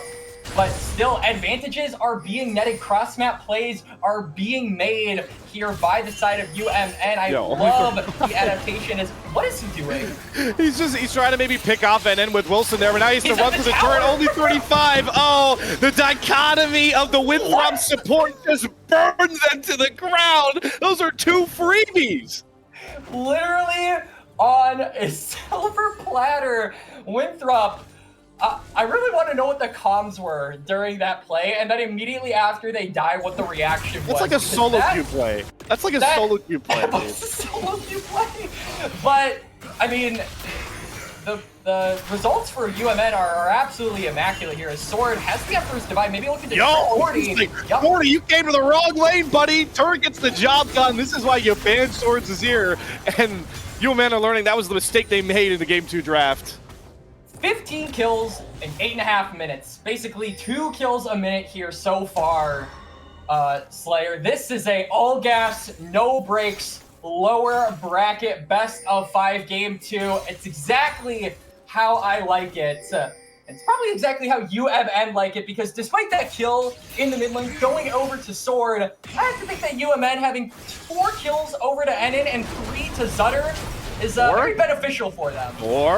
I think that counters Ryzen. Another hop comes across. Only 35 doesn't get slowed up. Zutter, though, he's looking for the impale. Great Featherstorm for mobility. Reads it like a book. Felt as safe as possible. Zero fake. You land the abscond abduct, but you're getting abducted to the gray screen as Wilson sends him home for a second time. Really, really good play around the mid lane here by Winthrop University. They're constantly covering Sword, and Sword is constantly managing to evade dying, evade those aggressive plays by Zero Fake. The Silas by no means out of the game, but is certainly falling to the wayside, both in gold with the CS and now in kills. It feels like the Azir is slowly but surely coming online, getting very close to that first item breakthrough. It's important to remember the reality of this matchup. Winthrop looked completely outclassed against Western, went to the lower bracket earlier than they anticipated, and they've now run into a Golden Gophers team that is playing with house money, the 25th seed, their first time in the Collegiate Championship Series. Yep. And while game 1 was all Winthrop in the gold department, it got close in some muddy team fights, and now UMN have done a great job keeping the early and mid game close, something showing that they're already evolving as this series goes on, Quacks. Absolutely, and I mean, Winthrop University have a lot to prove going forward. No one expected them to be relegated to the lower bracket this early on, and so wins against teams like UMN Maroon, who are probably by Winthrop's definition a little bit easier to win against. These should be convincing wins, but UMN Maroon are putting up a fight. Wow, what a stun angle to find there for 40 on the wall. Yeah. That's the Bard Tech coming through here. Got NN diving in for their fight onto mobility. There is no Featherstorm here. Zutter does have the Impale as well, just to set up mobility. He's going to burn the barrier, but he was already as good as dead. Zutter goes on a rampage. Zutter with another kill, has that Heartsteel complete, so first item for the Skarner. Going to be very, very difficult, I think, for Winthrop to take down. They don't have a lot of immediate ways to deal with the Skarner, minus the Lilia, who, to Wilson's credit, is decently ahead in this game in his own right. But getting that kill will probably net a second dragon! Ooh, Sword is feeling himself, man. He's got that early lead on the Azir, and he's continuing to take over this mid lane matchup. Let's flash out a Zero Fake again, and he's already 20 CS up.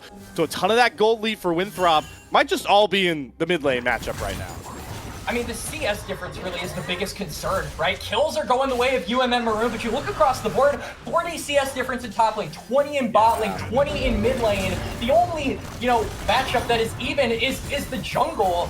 And really, Zutter isn't going to be that carry. He's Skarner. for crying out loud. He is meant to play around these carries, and so far, you know, kills really are the way that they have managed to stabilize this gold difference between the teams.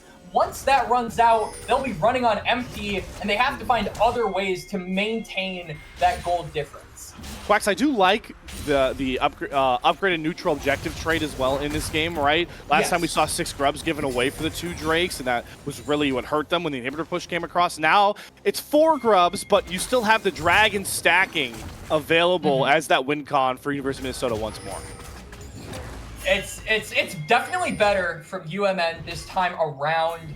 And also, you know, you aren't as, I would say, relevant in the side lanes as you were in game number 1 if you are Winthrop University. Obviously, having gold on Azir and Xayah getting to those 3-item breakpoints is important, but it really feels like Winthrop are more so just trying to play as a team fighting team, trying to 5v5, and really won't make a ton of use off of that split pushing. More so, it feels like a denial for UMN Maroon, actually. Right. They get the 2 dragons, but you would much rather, I feel, want to have more grubs in your back pocket with Tristana as your AD carry. Imagine the gold it would have just had a couple more grubs. Oh my god, it's just automatic from Sword when he gets that Emperor's Divide up. He's looking to pick up Zero Fake, does hijack it, steal and throw Wilson under turret. That Tempered Fate, I think, was trying to save Zero Fake, but he dashes out of it. And now Anand's in a 1 versus 2. Mobility flashes to get the pullback on the feathers, doesn't find the kill. It's Pandemonium on the Rift as Porty goes down. Mobility will fall to the 4 kill Zutter. Impale gonna have to be flashed away.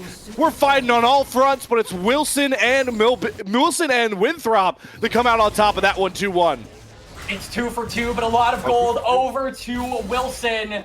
You can see, though, I like the strategy from Zutter. He is just zoning off only 35 from the wave, allowing his AD carry to pick up a lot of these plates. That's what you need. That's what you want. You need the gold on this Tristana. And UMN are just playing very well through this bot lane, but it's not without its struggles. That mid lane, like you said, Slayer, going all the way for the Golden Birds. Wilson, as the jungle matchup is getting really potent with the leads they both got. Trying to get some invades down, and yeah, that first turret knocking down is really going to decide a lot of things. Got Feats, you know, the Feats conversations have died down, so their popularity has some, but definitely what both teams are looking towards with so many turrets up and a couple of them weak, and we're not really going to get a big neutral objective coming up too soon. Next Dragon in about 2 minutes. Herald is still pretty far away, so this is where, you know, sort of strategy for teams going into the mid game really starts to show. For sure. And I feel like the best strategy for UMM Maroon here is to rotate Eden to the mid lane, right? Get him into a more centralized spot on the map that you can play around, and most importantly, put the pressure on Sword. That Azir is going to be the late game win condition here for the Golden Birds, for Winthrop, as we're seeing again. It's on repeat. It's like that one hit song that you can't stop listening to. It's Sword with these Shuriman shuffles.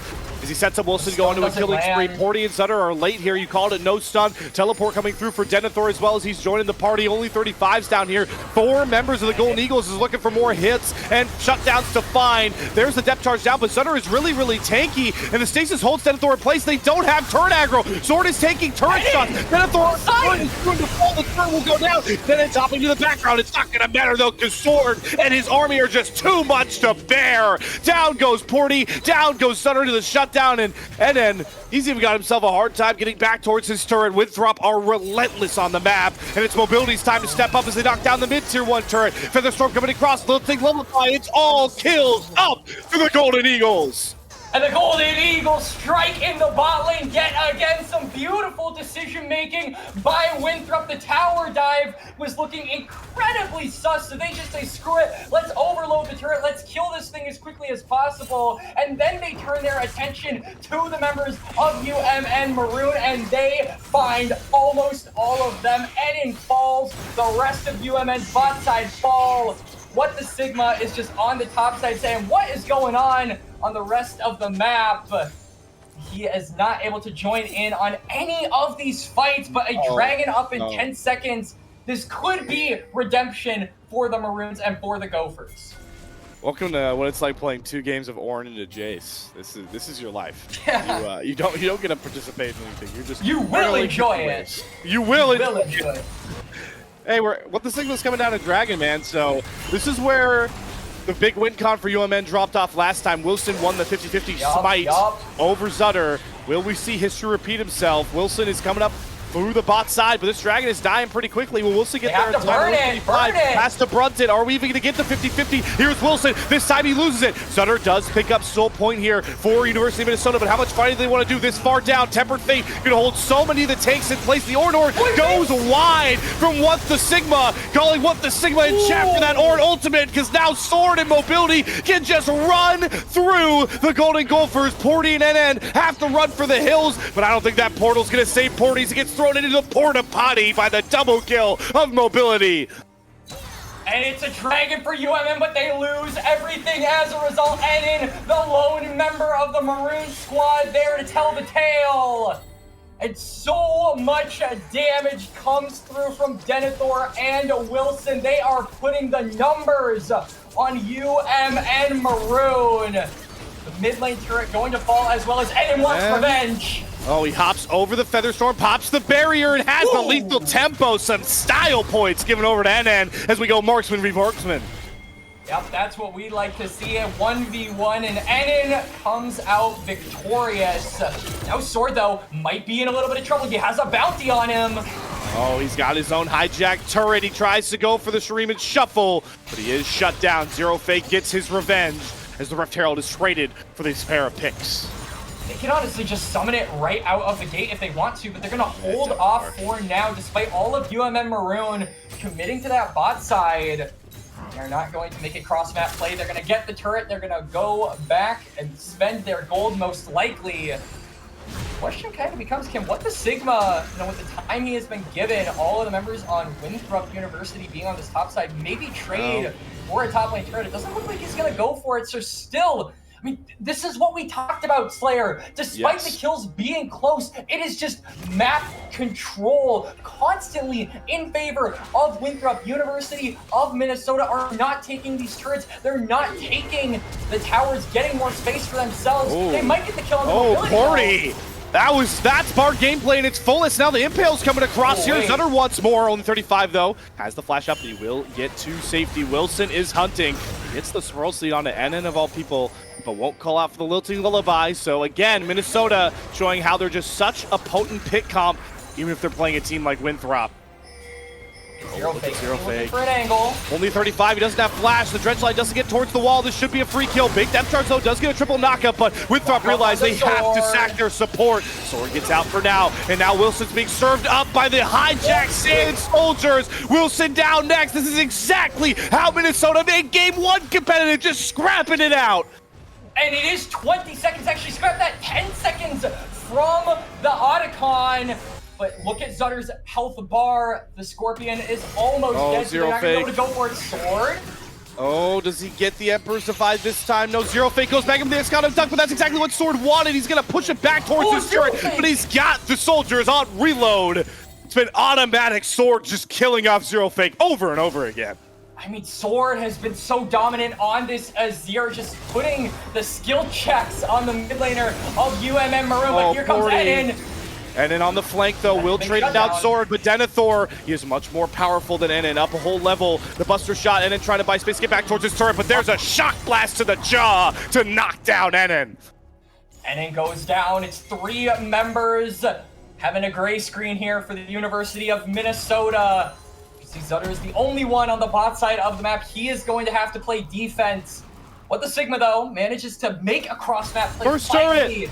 Finally getting what we were missing, which was making plays on the other side of the map when you know where certain members of the Golden Eagles are. But it really feels like it might be too late at this point. It's a 7,000 gold lead. Denethor and Wilson and Sword have just been running over this game and this series, really putting the hurt onto this UMN top side. And it's going to have to be up to them to find a pick, or at the very least hold off until those ornaments can get to enough members where it might make the difference. That was the worry going into this series, right, Quacks? We highlighted how NN versus Mobility is going to be fun, just 40 and only 35 as well. But when you focus on one lane, it's usually because the other sides of the map can be pretty lopsided towards one side, and Winthrop are bringing that to reality in the second game. Yeah, and now just look at the items advantages on the top side. Yeah, it's absolutely insane. I mean, this is University of Minnesota's potentially last chance to equalize the game up, find a win condition for themselves. It's Dragon in 5. UMN, they don't have to go for the Dragon, but it feels like they kind of do. 40 is caught. He has the tempered fate. He's going to hit it onto Denethor and Wilson. They get the Ornhorn on the backline as well. Only 35, but Sword, look how comfortable he is just front to backing. And now he's got the sleepy time coming across onto Zero Fake. The burn from Lilia should be enough to find this kill. Sword will send it home for his 7th alone. This is why you have to fear Sword Azir. Sword Azir gets yet another kill. Winthrop University going to claim their first Dragon of the game, and with how scattered the Golden Gophers are, with how little vision and how little presence they have on that bot side, the Otacon will be soon to follow. There's only 4 members on this Otacon. You can see they're maybe rushing to try and intercept it, but look how far away Zutter is. Only 35 is insane. This guy really loves that brush, by the way, Quags. Does he have a does he fantasize just about getting a hook out of that brush? Because that's the 2nd time in one game. You know, a lot of people talk about, who is the idol? Oh. Sword, he read him like a book. He said, all right, you can impale me. I'm just going to push us under my turret. Whoa, whoa. Oh my god, the stun lands though. Eden, you're crazy! What? Oh, it works out. You know what? My bad, Sutter. My bad. Yo, calculated, honestly. But no, I mean, only 35. A lot of people like to be asked the question, who is your inspiration? And I would imagine a lot of support players say things like Mata, say things like Wolf, say things like Gorilla. Maybe only 35 gives Barrel vibes, right? Absolute just madman. They can't know what you're doing if you don't know what you're doing. This guy is just every flavor of crazy. Wilson, a little bit disrespectful, my friend. You knew the hijack was up. Didn't know where the Minnesota Golden Gophers were on the map. And now, let the Sigma, tempered fate, good flash. Ornhorn, he's trying to time it, but the stun lands. The stasis, they almost had the tech there. I'm gonna chase down Denethor. Portal coming through. Enen is here. He's got more damage. That's another shutdown. A 2nd game in a row in this match, Quacks. We're just getting so scrappy. He's 13 and 4, and it is 13 kills and 4 deaths, and they're still 5,000 gold behind. I don't think I have ever seen such a weird game state in my entire career, if I can call it that, of casting League of Legends Slayer. This has been such an awkward game. What the Sigma wants to go for this turret, but I mean, look at Sword. I feel like even if he gets this turret, he's gonna get hunted down by the bird. He's actually not gonna overstay for it, so that'll at least deny a kill over to the Golden Birds. What's happening in this game? It's kind of like a weird paradoxical spot that we're getting in this series now, where Winthrop are showing why they were, a potential contender in the championship, because they play the map so much better. They have such a great macro understanding, but Minnesota is like, screw that, bro. We're just better at team fighting, and it's keeping this game so close. Yeah, this game is, despite what the gold lead may tell you, this game feels like it is dead even at this point. And then maybe picking up another kill, Denethor will flash. Oh, but Denethor brings the damage. Oh, that's a great Ixtal's impact from Zutter. I mean, Ena nearly got completely one-shot. The 13th shot is now on the back foot. Impale, gonna whiff there from Zutter. That's gonna sting. Looks to Levi down only onto 1. There's a lot of ultimates being used right now, getting very, very low value. That tempered fake at a ton of value, though. Mobility does get stunned up. They get the knock up on the Zutter. Call the Ornhorn. Gonna hit on through mobility, but Golden Gophers were just using that to get out of dodge. Yeah, they're trying to get a kill, go escape. Mobility still has as many resources as he could possibly want. Flash, all summoners, they're just gonna rush this thing. They understand that Zutter is like no HP. Denethor's up to 10, he has teleport. It's a big teleport. Everyone's teleporting in here. The health bars aren't too great for the Baron team. How many NA throws have you seen in the CLOL Championship, Winthrop? We gotta learn. And they'll come off the Baron wisely, getting the teleport out of Zero Fake. So this is still good for UMM Maroon. They dissuade the Baron call from the Golden Birds. They get a kill, they get out. Enen's recall is canceled. They get some vision onto where this Trist is. He's extremely low, so they might just go right back onto the... Yep, we're going right back to square one. All right, Wilson's still decently low. No stasis. Only 35 is about half HP. Golden Gophers are much healthier. I It's see no Zero Zutterland. Fake. Are they going to get the Baron? No, Wilson steals it away. Zero Fake far too low. Zutter trapped in the pit as well. Wilson might have just called game, but Enon says hold on for a moment as he pops only 35 with ease. It's only one fleeting kill though. That's Baron onto 4 for Winthrop. But they've got to get the resets. The Dragon is up in 30 seconds. You can see that Baron is going to be good for pushing this mid wave, allowing them to rotate toward that bot side river. UMN Maroon, they might have a temporary numbers advantage with only 35 going down, but they have a very narrow window to actually capitalize off of it. This Dragon could really decide how much longer of a game we're going to get. Again, Winthrop have done such a good job playing the map, playing these neutral objectives like we know them to do. But you can sense a bit of fear in them into the mass team fighting that Minnesota brings to the table. Lilting Lullaby, away by Wilson. Enon is the golden goose here. He's got more than half the kills for the University of Minnesota. They have to put him on a pedestal to perform. And right now, he's trying to just knock down this Baron. There's the Temper Fate onto 2. They're just going to got the Dragon. That's Cloud Soul secured. But what is the call? Back as only 35 goes in. 2 ults and Lillipais are dropped through. Denethor gets put asleep. And then those trying to run for the hills. Zero Fake just threw what the Sigma to his own demise. Cloud Soul cost 2 members of the Golden Gophers. Let's see what the Golden Eagles are able to do with it, though. They've still got the Baron, but Enon is still alive. The wave clear of UMN Maroon is still alive, healthy and well, but there are tools on Winthrop in order to change that. I'm looking at the Emperor's Divide Slayer. 1 inhibitor down. Siege moves towards the bot side. This is exactly what Winthrop did last time the Golden Gophers prioritized Dragons. They knocked down 2 inhibitors with ease. Do they want more quacks? They're not backing up. Yeah, I mean, it's 10 seconds until what the Sigma comes back up and available, and you can see UMN Maroon, they're itching to get a fight started. Zutter is walking up. He really badly wants to just get something in return, but there will be nothing to get as finally Winthrop will back away.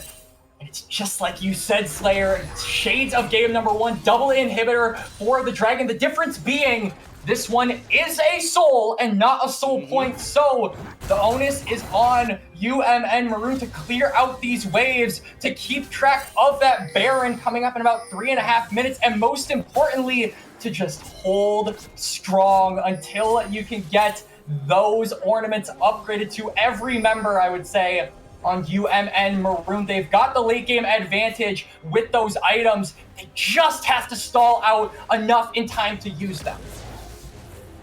One person that's starting to reach max capacity here is going to be Enon, though. He's nearly at full build, level 16, the range coming across. So this is where University of Minnesota wanted to be. They wanted to be able to compete at 30 minutes with a very fed Tristana. It's starting to just come down to execution. And in fights, it's anyone's game at who can execute a better team fight in this series. Absolutely. The team fights, though, UMN have been looking so good in these scraps. They're a scrappy team.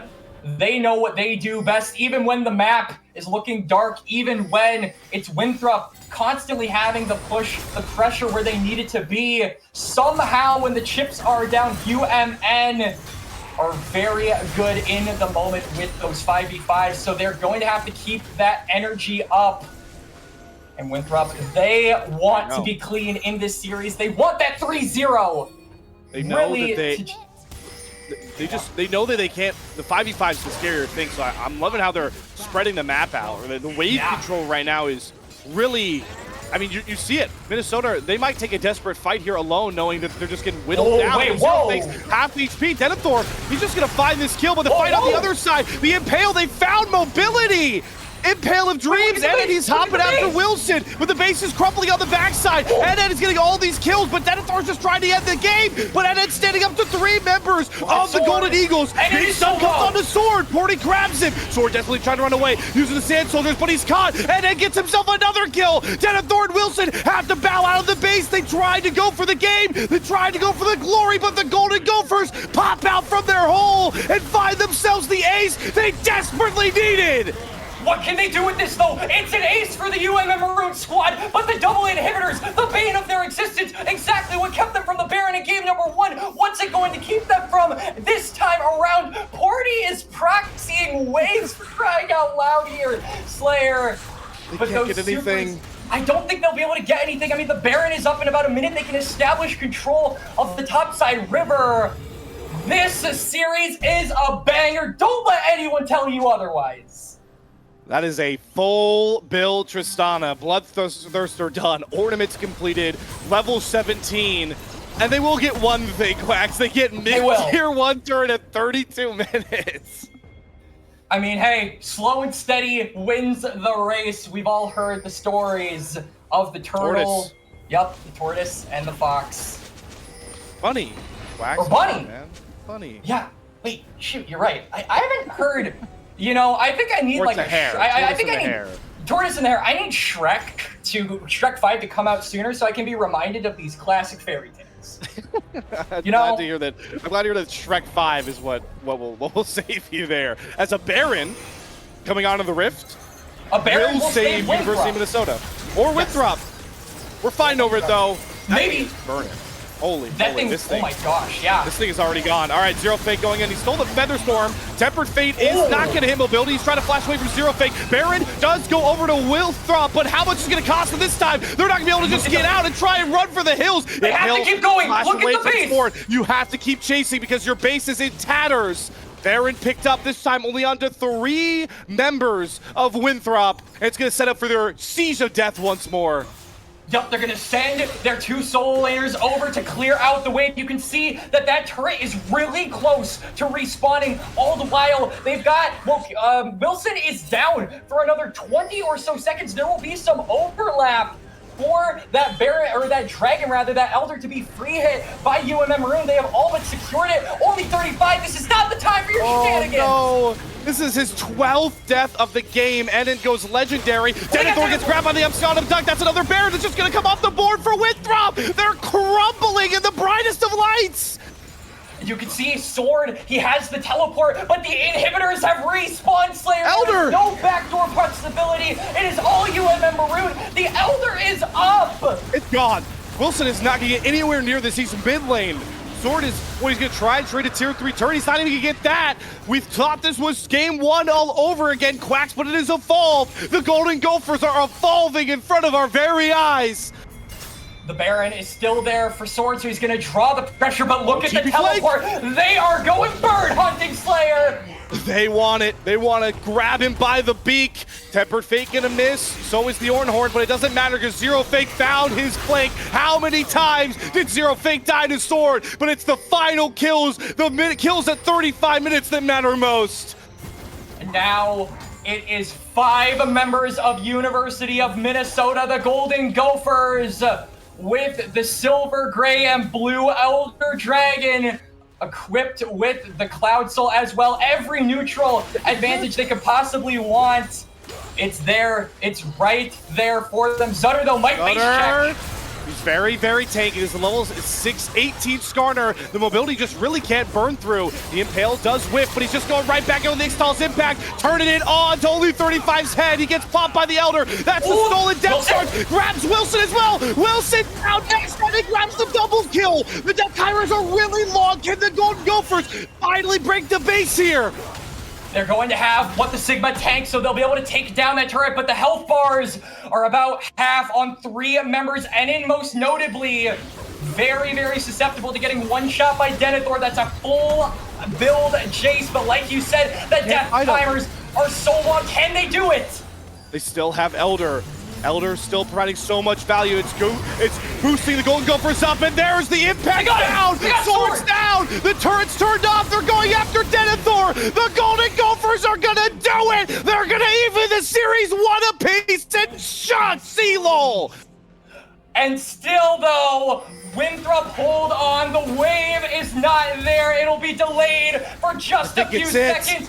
Wilson will be up, but I don't think he'll be able to put a stop to it. C25, do you believe? We're all squared away at 1 apiece. What a comeback for the University of Minnesota. What a turbulent game 2. Oh, Shades of game number 1 there. We were worried it would be the same result, that they would lose in the same way as well. But Enin, the man we said needed all the resources that could pop off when the lights were brightest, he does just that, and he shows everybody he is worthy of respect. 080 carry bans across all of CLOL top 32. Winthrop University, I think it's time to change that. Don't you guys? Yeah, or at least change the game plan, because I just watched one team evolve. I'm so glad that game 2 went such a similar way of game 1, because it showed which team just thinks they can run the same playbook through Quacks, and which team is learning on the fly. Exactly. I loved University of Minnesota's adaptation. They were saying, okay, Enin in the bot lane wasn't quite working, or it wasn't as effective as we wanted it to be. They transitioned him to the mid lane, and it was like night and day. Enin was getting so many picks, so many kills. They were moving around with the Tristana, and there was like a 4-minute streak of just Tristana pulling up to a lane with their team, picking off members of Winthrop who had extended too far, that kept repeating, and it had disastrous consequences for Winthrop. The number 6 seed, the guys that have such an arduous journey ahead of them, that are expected to make it far in this tournament, have now hit a wall, and it's going to be up to them to break it. See if they can grab themselves the advantage here. They have the slight position that they'll be able to side select here. We'll see if Winthrop wants to stay on blue side. University of Minnesota feels pretty comfortable on red after that game 2 win. Whole lot more to break down as we move into a best of 3 for one of these teams' tournament lives, the CLOL 2025 championship. We're going to break, but you won't want to miss a climactic game 3 to see who finds the edge in this series. We'll see you guys in a few.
This series has not disappointed so far. Nope. 2 hotly contested games between a Goliath program in CLOL of Winthrop and the first-time dancers in University of Minnesota. But it's all squared away, 1 apiece, a best of 3 to decide which one of these 2 squads is bowing out at top 16 in 2025, Quacks.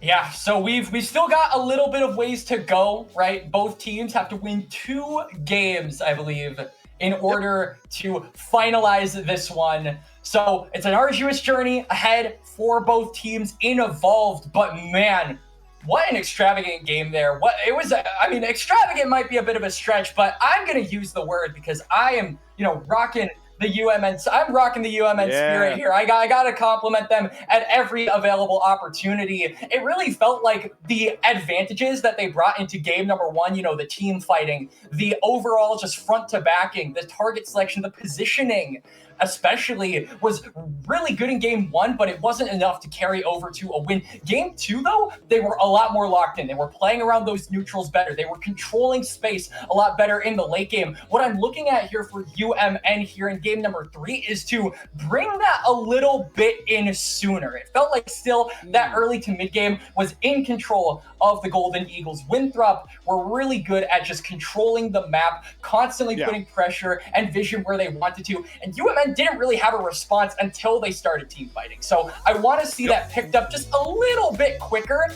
and I think we'll see a much cleaner game from them, and then I can call it with definitive assurance an extravagant game. We do see a changeup coming across the Quacks for now. You don't see this very often in really any levels of competitive League of Legends, I always say.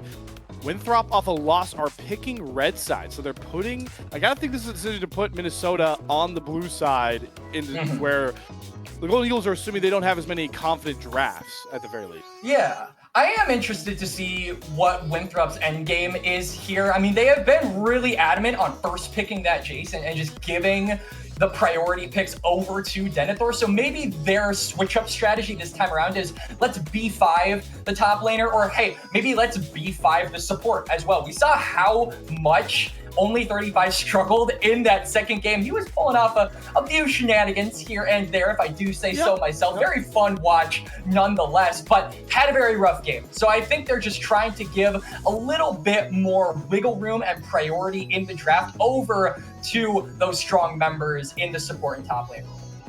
We do see finally a champion played in this series being denied, and it's Winthrop. 2 games Denethor at Jace. They don't want to give that one over to the Sigma. He did have a pentakill in game 1 against Converse on that pick, so good research done there by Artemis and company. And we get the Gwen ban still, and Bessa ban, Rumble ban still comes across. So what is the B1 priority pick here? Ooh. Is it going to be the flexible Grog? Yeah, let's All go. right. This isn't, don't think this is just a top lane pick, folks. Quacks knows. Nope. Yup. Porty, crazy man as he is, has played this in the support position, and hell, Zutter could play it in the jungle if he wanted to. The flex possibilities for Gragas are frankly endless, and so I'm really curious to see where this ends up. But the flex possibilities for that top lane pick by Winthrop University, not so much there. Gnar going to be locked in, and Denethor is going to pilot that one. So Denethor and Winthrop, this has been also played by the Sigma top against the conference. He did also play Gragas. Yeah. So this can go top. 4 games of Gragas. Yeah. So that's what Winthrop are thinking with the Gnar pick in the immediate counter. I wonder if that's what Minnesota were waiting for. We'll have to see as this draft evolves. They do get Wilson off of Lilia duty as well. Some fresh champions for guys who are on repeat champions, but a champion that why not repeat is Enon on the Mad Lad Tristana. Let's just do it again. Why not? Yep. We're on the salty Runback, so let's run the salty Runback on the AD carry position here for MNU. It's what worked in game number 2. They're going to run it back, though. This time, I will say Winthrop much better equipped to deal with some of those more hyper carry ADCs. Camille locked in. Gragas support. So Gragas could be in the support, but he can also be in the jungle role. I'm not really going to throw that possibility out the window just yet, because I believe Gragas is actually a really solid counter pick to Vi. If I'm not mistaken. I haven't seen Gragas in the jungle in a while, but you just interrupt a lot of what she wants to do and provide peel for your AD carry, which is something that MNU desperately want and desperately need when they're faced up against a Vi and a Gnar. Moving to the second phase, Quacks, definitely a lot. You put it well. Definitely a lot of flexibility on the table for the rest of this draft. Corki could go mid or AD carry, right? We've seen Mobility and Sword pilot this champion at different points in the last calendar year. So we'll start to see what the reads look like for both these teams. You can see University of Minnesota think this is going to be likely a Mobility Corki. They take away Sword's Rise. At this point, why not just take the Azir off the table too? No, they'll get rid of the Poppy. I mean, okay, the Poppy is a good ban because we do know that only 35 likes to play that pick, but the Azir really is just, it sticks out like a sore thumb for MNU in this game. It was so effective in game number 2. It really was the bane of the Golden Gophers' existence, and putting down Sword was the #1 thing that they needed to do before they could push that game ahead to a winning spot. They managed to accomplish that, but not without a lot of pitfalls and not without a lot of time committed to do so. So it is also the fact that Winthrop are saving that mid lane pick until last. They are giving Sword the ball and hoping that he delivers a slam dunk in game 3. The one champion that looks like it will be repeating all 3 games, and I gotta say, I like it. Zero fake on the Stylus for a 3rd game in a row. There are a lot of tasty ultimates to already steal away from Winthrop. Yeah, and paired up with the Sejuani as well. I mean, this is triple melee so far for MNU. Gragas, he doesn't like to hit people a lot with his fists, with his barrel, whatever he hits you with. But he's still a melee champion. There are a lot of opportunities to proc the Winter's Bite. And so I like the look here from MNU. The Sejuani pick, I think, is extremely good, especially at providing that pick potential, right? Giving opportunities for Tristana, for Camille, for Stylus, for Gragas, for everyone on the Minnesota University side to just engage and follow up with that. So it's a good comp, and it's a good look from them. But now that the draft has been completed, it is a Gragas support here, Slayer. Yeah, so the Gragas will go down to the bottom lane. Porty has experience. This is a Minnesota special. Yeah, this is a hype comp from MNU. I like this a lot. Here's the thing, though, right? Sword Akali is big. I think Sword in that last game, as Winthrop even were crumbling, he was bodying Zero Fake. He was very ahead on the Azir. So I like this as a confidence pick. You give Sword an R5 Akali, but this pick needs to perform. The rest of this comp is really designed around Wilson and Sword combining ultimates to get to NN. They are putting a target on NN's back after that game 2. But I really feel like the performance of Sword in these team fights, because that has been the most important part of the game, Slayer, is reliant on this Vi engage, right? And MNU have a ton of disengage, right? They've got the Sejuani, they've got the Camille, they've got the Tristana, ultimate as well. The self-peel from Trist cannot be underestimated. And then they've also got the Gragas, right? Especially in the support role, this will never be leaving N inside. And so the ability to get a angle onto Trist is going to be really difficult for Winthrop. And if UMN are able to dissuade that for as long as possible, then it's going to starve out this Akali. It's going to starve out this Corki. It's going to make this Vi more and more desperate, and it's going to give more opportunities for UMN to capitalize like they did in game number 2 off of just stragglers from Winthrop. Yep. This is the fun part about best of 5s, is seeing from a draft perspective how teams are evolving and adapting and really just trying new things. And that's what I really want to spotlight for both these teams, because MNU, after game 2, going into game 2, switched up, putting NN on a hyper carry. That's the one thing that they're keeping the same. And that's the really one thing in this entire draft that's been kept the same, because for Winthrop off a loss, they've completely went with a different strategy. They've now got mobility on a short range, just stat checker. They've taken Denethor off of the hyper carry top lane Jace to put him on a team fighting Gnar. They've put Wilson on a team fight, engaged threat, and they've now gone from control mage Sword to assassin Sword. I just love to see how the strategies have evolved going into this game 3 for both teams. Absolutely. And I also think that the adaptation from MNU, like you said, they are still keeping with their theme of putting NN on a hyper carry and playing around that bot lane. But the adaptation of throwing the Gragas in the top lane, I really like, because we've seen in games number 1 and 2, the attempts from Winthrop to just constantly dive the Ornn, to put pressure on that top side. Gragas is not really a champion that is as easily diveable as Ornn. He's got a lot more disengage, a lot more peel, and a lot more space-making potential to be able to dissuade plays like that. He's a lot better at standing on his own 2 feet to And so I do think that, especially when you have that in your back pocket, it's just going to be difficult to make plays on top lane. Camille has the Hextech ultimatum. So what are you going to do against that? That is something that you have to keep in mind. Overall, great adaptations, like you said, from both teams. Winthrop, though, it's all about that sword of Kali. Can he execute literally and figuratively on this champion and take them to a second win and take us to series points? Spot. I know some Golden Gophers fans thought we may be in, but a lot of the CLOL crowd did not. An even scoreline, 1-1 between Winthrop University and the University of Minnesota. Remember, this is the 6 versus 25 matchup, and seeding at this point must be thrown out the window. It's all about who wants it more and who wants to claim that momentum known as match point of the series. And if it wasn't obvious that the switch up in terms of priority of who you want to get ahead was clear enough from the draft already from Winthrop, the Summoners tell a story here, Slayer. Mobility and only 35, Barrier, Exhaust, and the Guardian. They want to play safe. They want nothing to do with these 2v2 trades. And then Sword rocking that Ignite on the Akali. He wants to go in. He wants to fight. So Winthrop, they've got the Summoners as well. It's going to be really difficult, I think, for UMN, this bot lane, to actually capitalize off of this aggression because of just how safe Winthrop's bot lane are going to be in this laning phase. I think that's such a great point there from you, Quax, because it also expands to the Maroon side as well. You got what the Sigma Ignite teleport into this Camille matchup you feel good about, and you've also got this Dark Harvest Porty Gragas support.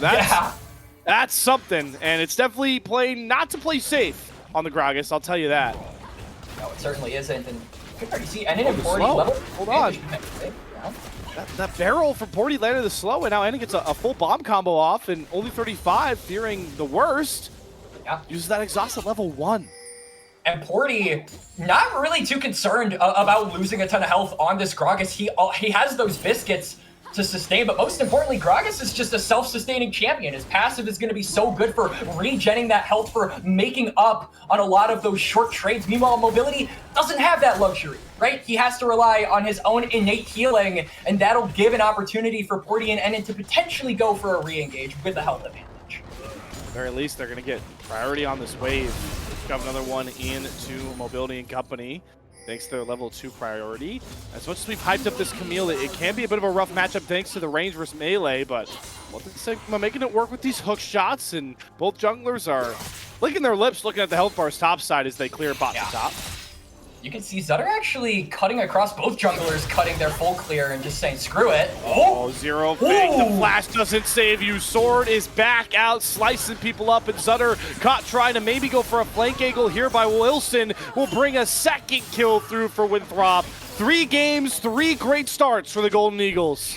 The Golden Eagles continue to dominate the first 5 minutes of the game. Porty trying to be a nuisance and cancel, delay the back from Sword. Will accomplish his mission, but still, it's gold over to the mid-jungle duo of Winthrop University. Porty, though, he has no mana. He's on the wrong side of the map. Run, my friend. Oh, boy, that is a long trudge for a big man, but Wilson will not look for the cutoff here. Wants to just hover Denethor, thinking that a re-gank opportunity might be coming across, and Wilson's doing a really good job reading Zutter as he is on this top side, and maybe we'll get a smite fight. Wilson wins it. That's gonna hurt, and I know you know it does, Quax, as the jungle man you are. That was like barely winning for Wilson, just by the skin of its teeth. It gets taken by the buy. Wilson might not be done. He has priority, so yeah, he's just pulling the trigger. All right, Zutter does smite it to get it, but look who's here, only 35. Oh, he thought he was going to see Zutter flash over the wall. Zutter holds it expertly, and now you got 4 members of the Golden Gophers up here. Scott ducks to land on a Denethor, and look at that 180 definition of a seesaw turn there for Minnesota. Really beautiful there by Zutter. He reels him in and then he smacks him down. He holds that flash until after Denethor commits that jump over the wall, so the Gnar had nowhere to go. Most of the members of Winthrop had nowhere to go, and now what the Sigma might not have anywhere to go. No flash on this Camille. Ooh, good sidestep. Knockup doesn't land. Hookshot comes across, and some fancy footwork on the stilts there.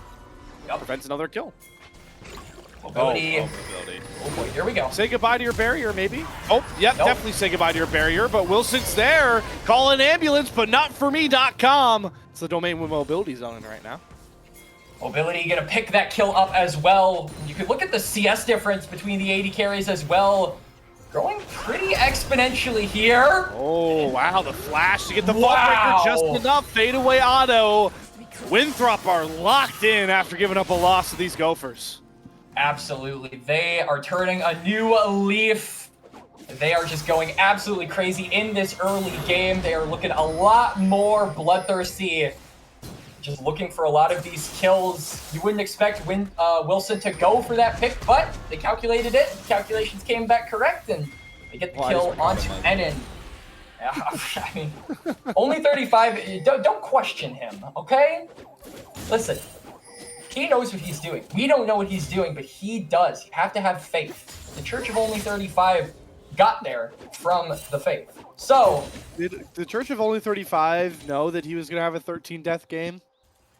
Of course, Oh, because it was written in scripture.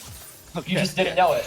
Yeah. That's true. I don't subscribe to that to that church. I only subscribe to Sword. I was gonna say I'll play Zero Fake, but Shroud betrays him. Oh, Porty, that's an only 35 impression. Okay, I've ever seen one. I mean, Crawl only 35 picking up the kill, so it denies a third one over to Mobility. So far, the AD carry of Winthrop is, we were expecting him to be the main centralized guns here for the side of Winthrop. As and my sweet summer child. All right, well, I guess Rocket Jump really just assuages anyone chasing a persona these days. Yeah. See Denethor potentially baiting for a kill. Winthrop, or Wilson rather, does not yet have ult. Good Hex ultimatum, but again, it's never just Denethor. He's got his trusty jungler there to clean up the kill. What the Sigma falls for the bait once more and gets hooked out of the water. Really, really good hold there from Winthrop's jungler as well. Wilson just waiting until the slow is enough for him to close the gap with that Vault Breaker. He lands that, gets the kill. Meanwhile, Porty and only 35 as well, I guess, are level 3. The next lowest level is level 5 on the junglers. These supports have just been matching each other's freak, for lack of a better term. For lack of a better term there, Quags, I think you had your term picked out. They're matching each other's freak. I'm going with that one. They're just absolutely roaming. They're not even staying in lane. They don't care. All right, well, it's important to remember that Minnesota makes their bread on the team fighting out of the mid game, but at the same time, this is definitely the most commanding and the biggest lead that Winthrop has accrued in an early game so far. Yeah. And you can see in the neutrals too, right? They got first 3 grubs, and Wilson with his bot prio is just going to grab first dragon. So it's not just, it's the kill count that they were struggling to pressed over from the last 2 games, and everything else they've been able to get on the map per usual. Not only has it been the most dominant early game for Winthrop so far, it's been the most subjugated that Enon has been in the first 8.5 to 10 minutes so far in this series. Usually, whenever you look bot lane, you can at least count on Enon and Porty to be in somewhat of a commanding position. At the very least, they're not behind. This time around, though, it's a 20-ish goal. It's a 20-ish CS difference for Mobility. He's 2-0 and 1. It's a massive item advantage as well for the Corki. And there really is no recourse so far for UMN. They haven't been able to find another win condition on this map. It just feels like Winthrop are running over all aspects of it. Yeah, they're definitely getting suffocated. Maybe they get a hero pick here from Zutter to do it. The Stolen cease and desist. That's a great combo. Zero Fake quietly is on a killing spree, sporting nearly all the kills for the Gophers. That's a flash out of Denethor. Bit of respect towards what the Sigma, so there's some fighting back we're expecting to see, but did Sutter kind of ruin it a bit here, going for a crowd of chickens, because Sword is on the hunt, on the prowl, finds the kill, perfectly executes himself away from Zero Fake to get that kill cleanly. There might be more to come here. Only 35, exhaust down. 40 trying to play bodyguard. Knockup comes across for only 35, but Sword without ult makes it a lot harder to commit, especially without flash, so nothing more to be found. Mobility as well, roaming toward the mid lane, so we'll lose out on a little bit of experience bot side. Good reaction, though, there from Winthrop. They managed to get a kill back after Wilson goes down. And funnily enough, I mean, Zero Fake, despite having a lot of pressure put in the mid lane, despite getting solo killed by Sword early on in this game, he's 3-1. He's the most ahead member on his team relative to his counterpart. Everywhere else, it kind of feels like Winthrop are in a very vice iron grip position and a very winning condition for them. And I think that's really going to pay dividends here in these neutral objectives. We've got the Grubs coming up in a little less than a minute. You can already see rotations coming through. Wilson is trying to make something happen on the top side. Denethor is almost mega. Dive potentially? Nah, the wave not in the greatest spot here. Just waiting on big first items to start coming through here if you are Winthrop. Interesting to see that Mobility is not subscribing to what many have called the Shogo Corki build this game. It looks like he is going Trinity Force, so more mana will be soon to follow. I know that is the build path when you want to play a bit more into the scaling factor instead of just raw stats in the mid game. Grub's getting fought over. Yep. First 4 going to be picked up by Wilson, looking to get a 5th here. He does not have his smite, so Zunder will smite it away. One might over to Winthrop, but do they have the might to Zunder with the flash through? Not if Denethor drops down so easily. There's the big Gnar ultimate stolen away, but Sword perfectly executes across the face of all of the Gophers. It's pandemonium, but it's Zero Fake coming out on top with Porty nearby. No AD carries in sight, and it's going to be a slight kill advantage to the Gophers again, 3 for 2. Beautiful Gnar ult take there from a Zero Fake. He manages to find 3. He might not be done, Slayer. He's going in for more. He hits Sword in the shroud with the abduct. Flashes forward, one more auto to do it. Shot down to Zero Fake. His reign on Silas has arrived in game 3. 6-1-1. He shuts down Sword, only 35. He's going to try and be annoying, but the Pest is not going to be able to make a difference. This Silas coming up big here, post 10 minutes.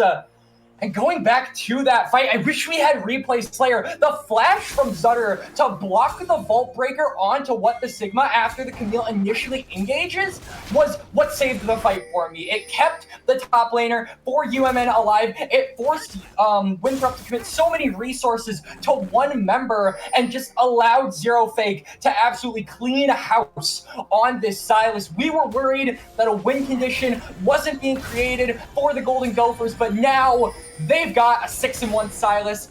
Let's just see how they're gonna play around it. And Zero Fake kind of plays like this bridge, right? Because you're buying time for Enon, who has a Cole who's been quietly farming decently. He's caught up a bit in the CS gap, and Tristana scales will really outscale Mobility's Corki if this game goes long enough. Denethor doesn't have enough damage to get through the grass Camille with that full combo on the Mega Gnar. Jeez. And now when he goes mini, what the Sigma re-engages, he Oh, knows God. he's close by, but he just went in a little too early. Denethor throws him down, looking to take plates as well on his way out. Don't think Zutter's really got the damage to make this kill, and it doesn't help that Denethor's got his dancing shoes on, hopping over Gromp, looking clean as can be on the Gnar. Absolutely amazing play there from a Denethor. Manages to punish what the Sigma's overextension, and now Zero Fake might be in a little bit of trouble. They were looking for some fancy dives in the mid lane, but they're not going to go through with it. They're going to take the surefire play that is the Dragon. This is likely all but secured for Winthrop. At least it should be, but you can see, I mean, what the Sigma is going toward the bot side of the map. UMN have interest in fighting this here, Slayer. Zero Fake has a stolen Recon ultimate, but he's still charmed up by 3. Only 35, gets full value out of his ultimate. There's the response charm. He gets Sword in the middle of his perfect execution. He's going to execute Porty, but they're trying to chase down Wilson, and it is kind of caught in no man's land until the Sigma commits the Hextech ultimatum, and it gets his first reset, but it has to be Zero Fake stepping up. The double hop from Denethor. Good Buster shot, but it's not going to be enough for Enon. Zero Fake couldn't find a way in, and without your 6-kill Silas, the Golden Gophers are silenced. It was just a little too early for UMN. They didn't have Enon. They didn't have what the Sigma. They didn't have all of their members there to arrive when the trigger was pulled. And Winthrop University, they put the bombs on them. Him. Mega Gnar, Mega Bar thrown towards the head of Zero Fake. Kill earned. Turret down. Winthrop in control. And feats of strength acquired as well. Winthrop University, 5,000 gold ahead, less than 15 minutes in. Porty, though, he's 4 levels down. Can he do it? No chance. Nope. Nope. Nope. This is looking like a very angry Winthrop University Slayer. They took that game 2 loss personally, and they have turned on the Jets here. 5-0-2 for mobility. Sword 5-2 as well. Denethor, not the flashiest scoreline on the Gnar, but look at the CS difference. Look at the gold difference. This man, despite putting a lot of pressure on him, it still seems like Winthrop are able to pull ahead in all 3 lanes, and the recourse here for UMN, which is that Silas, it just doesn't seem relevant anymore. All right, they're trying to dive, zero fake. He throws the full combo to Denethor, but they're just going to wait for the turret to come down. It's all okay, though, because reinforcements have arrived. Zutter and Porty flashing after Denethor gets the explosive cast, and it's another game, another mid-game, where Minnesota are just wiser to these side lane pick plays. And University of Minnesota, the bot side of the map is completely open. Winthrop University, they're going to try and overload top lane. So what the Sigma, he might be in a little bit of trouble. That turret is standing on sticks and stones, Slayer. Yeah, so he goes in on Sword. Teleport's coming across those zero fakes here to save him. I love this play knowing that they have control on the other lanes. That does mean that they're not going to get a pretty critical objective bounty off of that bot lane tier 1 turret. Yeah. So they're going to sacrifice getting that turret for saving their own on the top side. So at the end of the day, no one gets that neutral objective. I honestly feel like that, to be honest, I feel like it favors Winthrop because Winthrop already have the turret. One more isn't as valuable for them to take as University of Minnesota getting one, especially around that bot side where you want to take control as UMM because those dragons are going to be a huge win condition. Oh, Porty took the bait, my friend. Rakan slippery for a reason. Only 35 flashing right on top of him just to guarantee that kill. And that should lock in a Rift Herald. Honestly, Quacks, how much is it worth if you're Minnesota to start sacking some of these objectives just to catch up in CS? Because these gaps are really hard to look at across some of these lanes. It certainly is rough. I think Winthrop have just complete control of this mid-game. But to be honest, if I'm University of Minnesota, I'm still keeping my spirits high. You've been in worse situations before because you've managed to come back from worse situations. But I really feel like the onus here for UMM, the struggle is going to be getting another threat online. You've got your Silas. He is plenty relevant, but everyone else on UMN just feels extremely behind compared to their counterparts. And so I think they need one other threat to be relevant in these team fights. And I'm really just looking at Enin to be that guy. They didn't give him a ton of resources in the laning phase. It kind of felt like they were playing those first 14 minutes a bit differently. A lot of action happened toward the top side. But now that the lane assignments have blurred a little bit, now that people are able to roam around the map more freely, and the team fights are more frequent, get that Tristana ahead is all I have to say.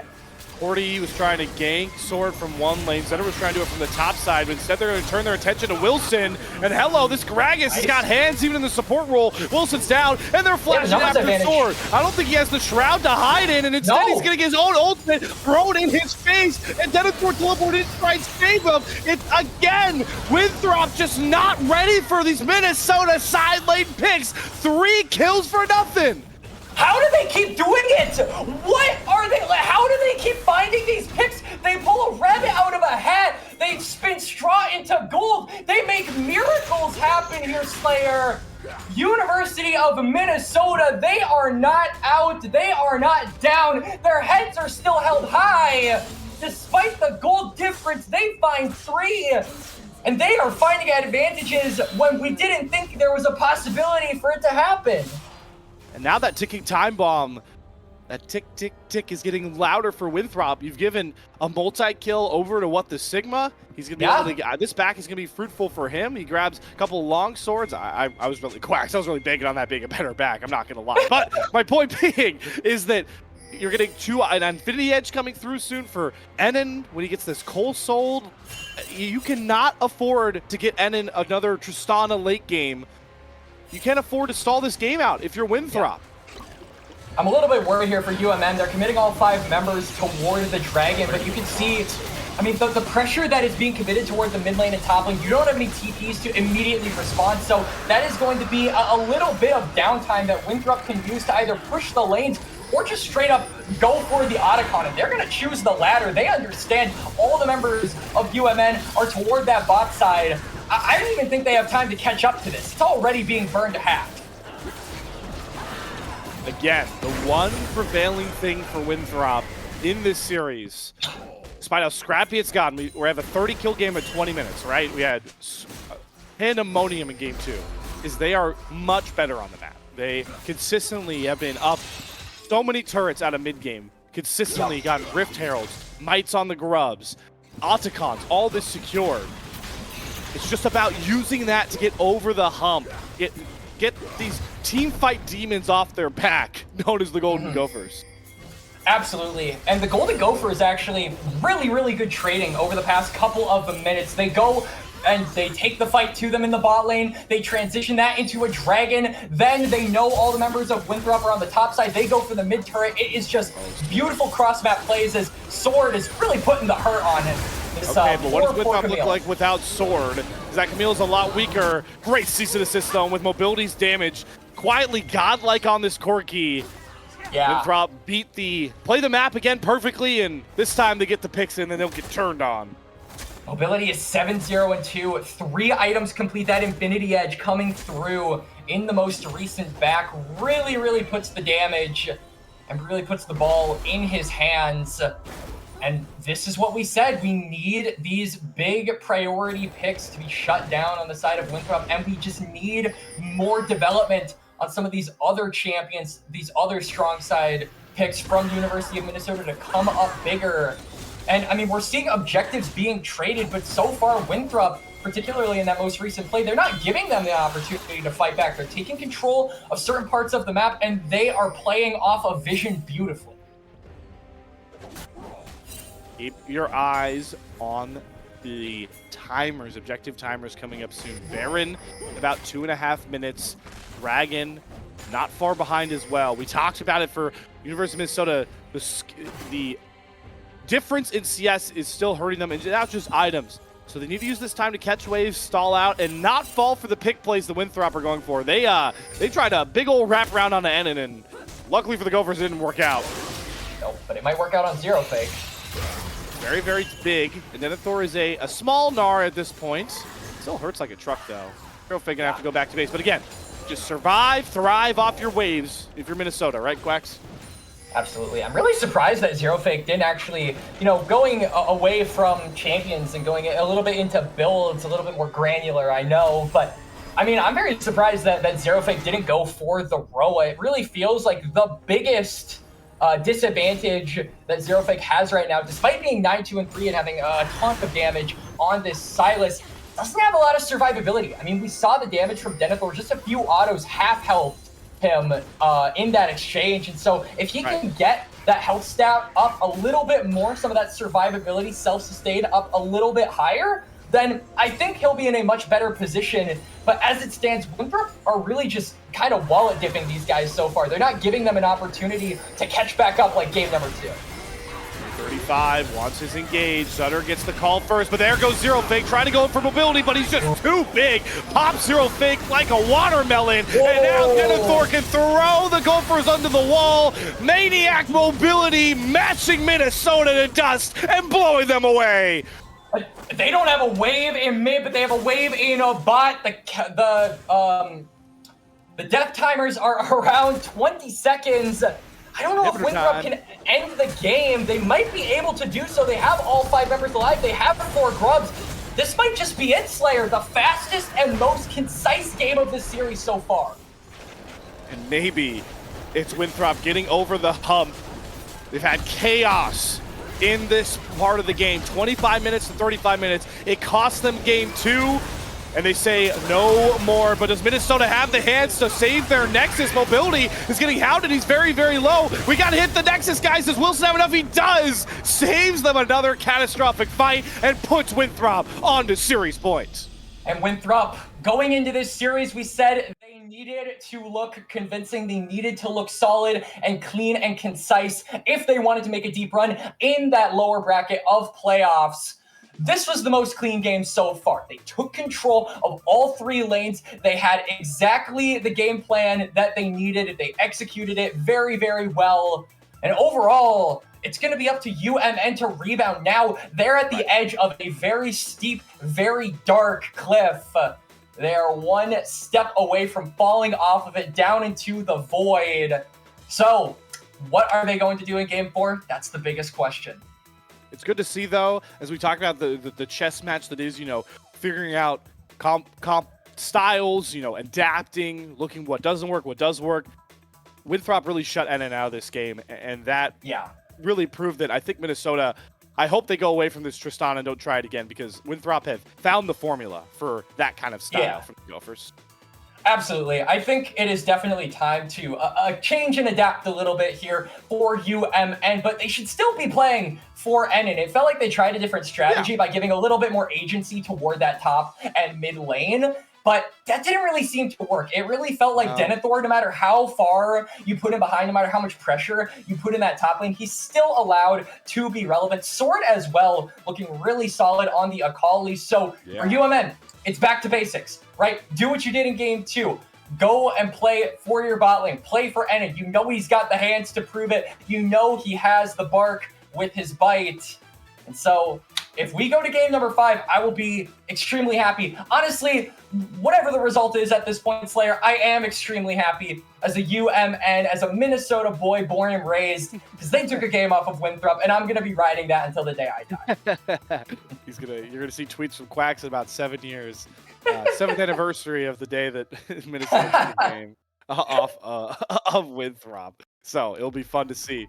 I'm already in word that UMN off the loss are going to be taking blue side, so we're going to go to a shorter intermission, and on the other side of that one, we'll see what their potential final draft looks like on red side. I have been trolled. So red side for University of Minnesota into game number 4. We'll see you guys for what could be the final one of the Cinderella 25 seed, unless they have anything to say about it. Time to find out after a short break.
Welcome back, loyal Salty Runback viewers. We are hopping right in onto things here.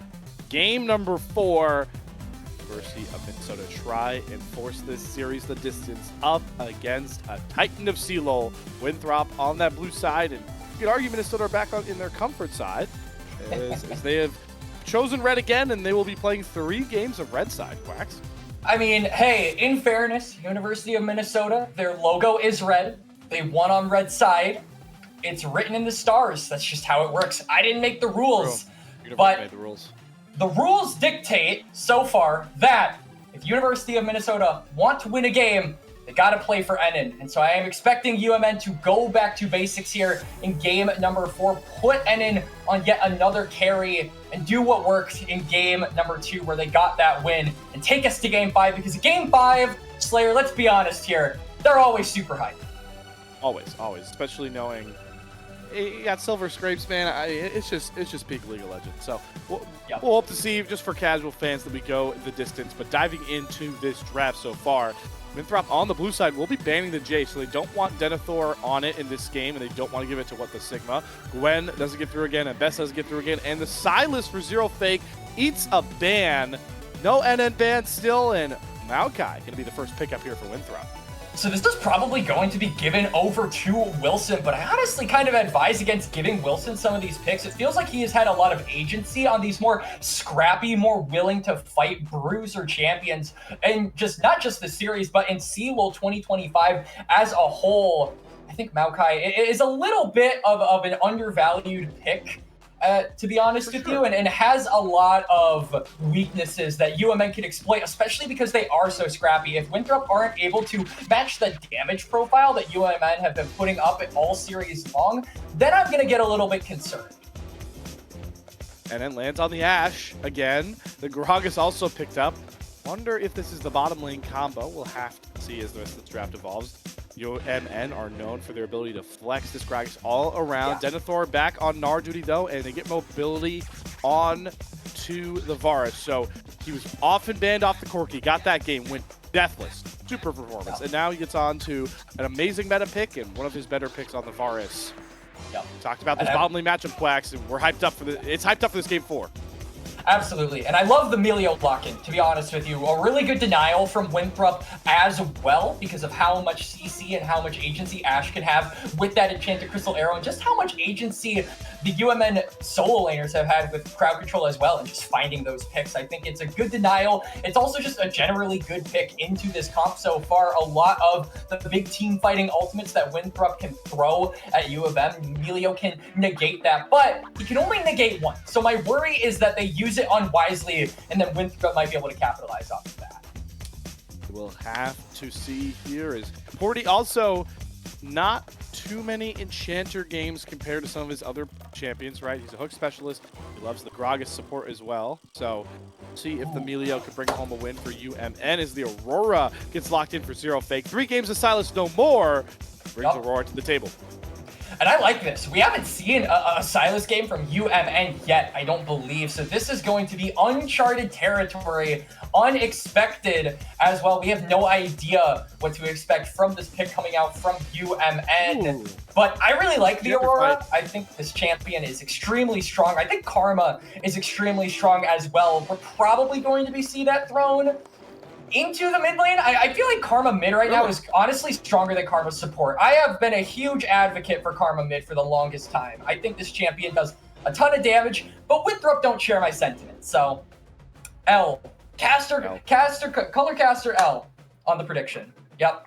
You get it.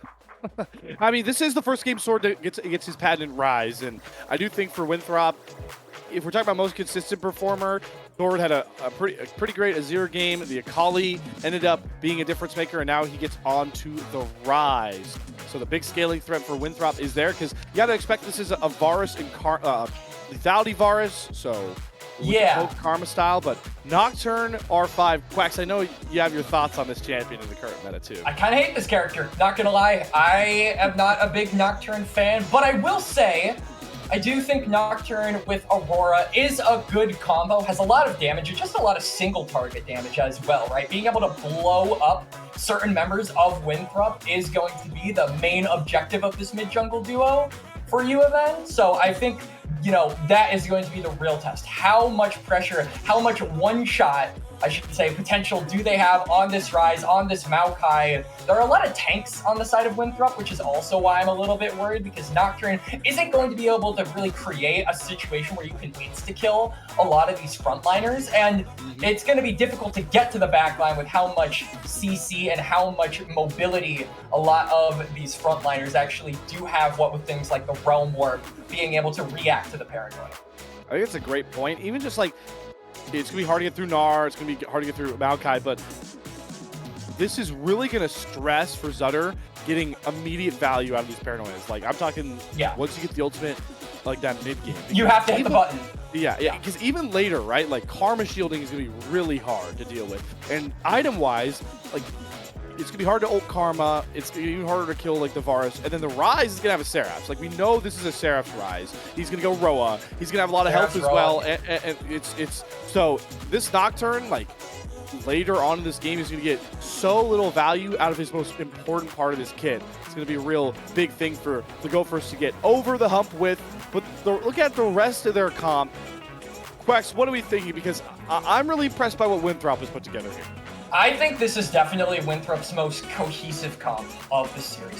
100%. They've got basically all of the boxes ticked. I think the biggest thing for them to do is honestly just ride this game out. They've got the scaling advantage, in my opinion. They have got, like you said, the Rise can never be underestimated. Mobility is finally getting his Varus here in Game 4 of the series. This has been his most popular pick in CLOL 2025, the top 32 tournament so far. And so he's being put on comfort. It really feels like the chips are down. UMN, they're dealing with a bit of a disadvantage in draft, in my opinion. The biggest thing for me is being able to capitalize off of that early game, which is something we just haven't seen them do in this best of 5 so far, Slayer. The early to mid game has belonged to Winthrop, and if UMN want a chance at staying alive in this series, they have got to turn the Jets on early and start really capitalizing off those level 6 breakpoints. Minnesota's first appearance into the CLOL Championship bracket has been a fun one, made by their scrappiness, their confidence in fighting. They're adverse to any sort of fear at this point, but it's not going to be enough for them to topple a team like Winthrop with championship aspirations to go to North Carolina and compete, even if the road is long. So will we see Minnesota level up their macro play, or do Winthrop have the edge they found in Game 3 to end this series where it stands? It's time to find out. Game 4 takes us to Summoner's Rift once more. We are back here for potentially the final time tonight. UMN really feels like they have so much riding against them in this comp. This has easily been, I think, Winthrop's best comp so far.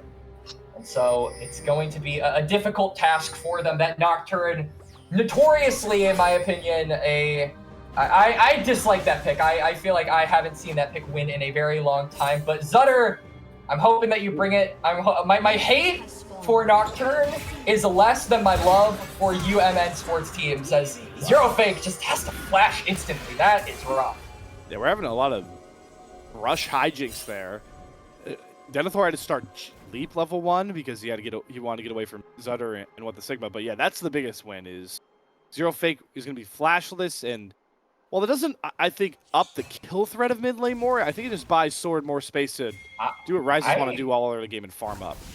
I think it actually does, because even though the damage profile for Rise and Maokai is pretty low in the first few minutes of this game, the amount of CC that this duo provides is just absolutely insane, and I think buys enough time for them to look for a kill. And Zero Fake won't have that survivability access, right? Losing that flash means that the flash route from Maokai can come in, and then the route from Sword can come in, and by then I feel like the damage will already be significant enough for them to chunk out and potentially kill Zero Fake. So it's just the amount of CC that they can lay onto this Aurora that I think would do the trick, not necessarily the damage.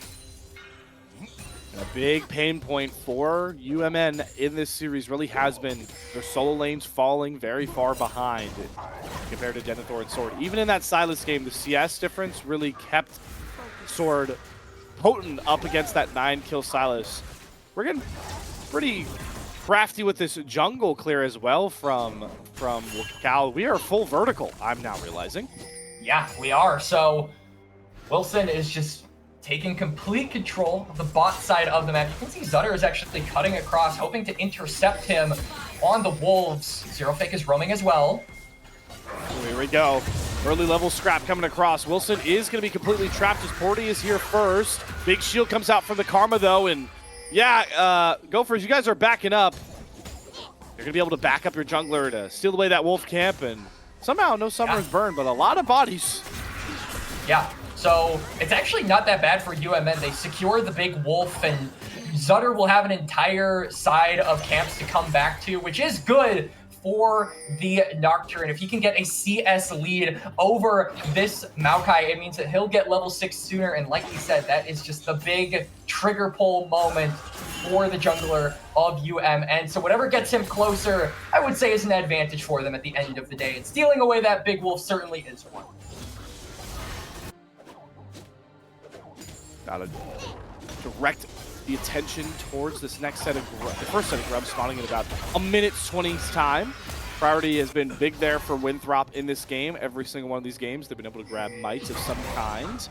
Both junglers off their clears, looking to pay some attention early towards that river. And Zutter with the level advantage and the double buff just mowing through Wilson's health bar. And Zero Fake should just easily pick up this kill. A one-time flash though for Wilson gets him out and gets Denethor first blood. First roam is very critical, and you're seeing Denethor show why. And that is so unfortunate for UMN. Wilson with the pixel perfect flash. Sword gets out with 1 HP as well. Zero Fake doesn't have the mana to finish him off in the lane. Ooh, Porty almost goes down bot as well. Winthrop, yet again, it's close, but they come out on top. Double Comet bottom lane is so tough to deal with. The CS lead is already so high for mobility. It's just oppressive. Enon has burned all of his mana on volleys, and it's just to try and pick up scraggling CS, and he's still having a lot of trouble. Yeah, for sure. Zutter, though, still looking for aggressive plays, but he's on the wrong side of the map. Yeah, he's got Zero Fake here. Wilson isn't too healthy. That's enough space bot for Sutter to get out. Porty's got to be careful going just for wards. The speed up on the heal, only 35's got the mantra chain. And Porty has to burn heal and flash just to survive as the bottom lane woes are growing for Minnesota. Yeah, absolutely. Mobility has doubled the CS of Enon, and look at just the wave state so far. Wilson is wrapping around, maybe looking for an aggressive play. More than likely, it's just probably going to go for the Gromp, but still, it's pressure on the bot side of UMN where they really want to play for, and they just haven't had the opportunity yet. There's been no opportunities opening for Minnesota by this point. Grub's coming up soon, but bottom lane is just the priority for Winthrop, and you never hate trying to get mobility a big lead.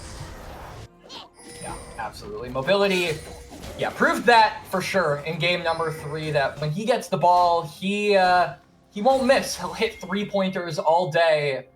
This time around, though, it's not really coming in the form of a kill. That is over to Denethor. It's coming in the form of CS. Still holding on to about double what Enon has. Just the pressure alone is making it really difficult for Enon and Porty to walk up to the wave. Feels like every time we pan bot lane, this Melio is on the doors of death, just barely managing to evade it, though.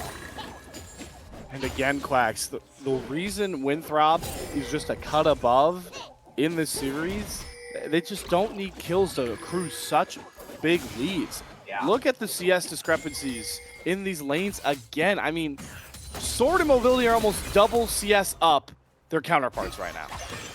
For sure. Sword as well. It's extra important in the mid lane. Wow, that was almost a kill for the Rise. It's extra important for the Rise because he is a lot more, I would say, gold dependent than the Varus, who is building lethality. So those items are a lot cheaper than the mage ones. The Sigma, wrong ward. They didn't ward the brush, he warded over the wall. Good explosive cast. He actually bruns Denethor out of his jump.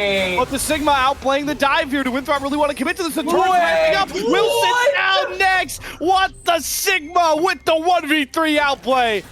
What the Sigma indeed. What a counter dive there from the top laner of UMN Maroon. Only 35. Might try to look for something. It's a teleport from Denethor to keep putting the pressure on. That was a crazy outplay, but the question is, will it be enough? We still see that Dragon Unclaimed Zutter is trying to take away that red buff. He still doesn't have level 6. It's 7.5 minutes in this Nocturne, still without his paranoia. That we talked about is so critical to the success of University of Minnesota. And for all we talked about, you know, the macro movements on the map, the lane domination, the creep score, supremacy. It's why you fall in love with this Gophers team, man. They just know how to win any sort of fight, skirmish, war, battle, you name it. These guys, they got the will to win. Absolutely. They've got the hands to win as well, but it just feels like really what's been making the difference every game that they've lost in this series is the map, right? Winthrop are just so good at playing the map. Like right here, look, why is Denethor mid? Nobody knows. But it really gets him it kills. Zero Fake had to use Between Worlds to get to safety. Zutter still can't farm whatsoever. He's got his paranoia finally up, but his blue buff is under control. Oh, that Ash Arrow does sink through. Heal comes out for only 35. There's the paranoid dive, but only 35 was just a bait. He flashes to safety and sets up for sword supremacy as he finds his first kill of the game. And Mobility with the style flash makes it a double. Mobility with the movement, getting that second kill. The Dragon claimed as well. Yet again, similar to Game 3, it is Winthrop controlling the neutrals. Constant priority has been given to them in this game, and they are sure as hell making the most of it.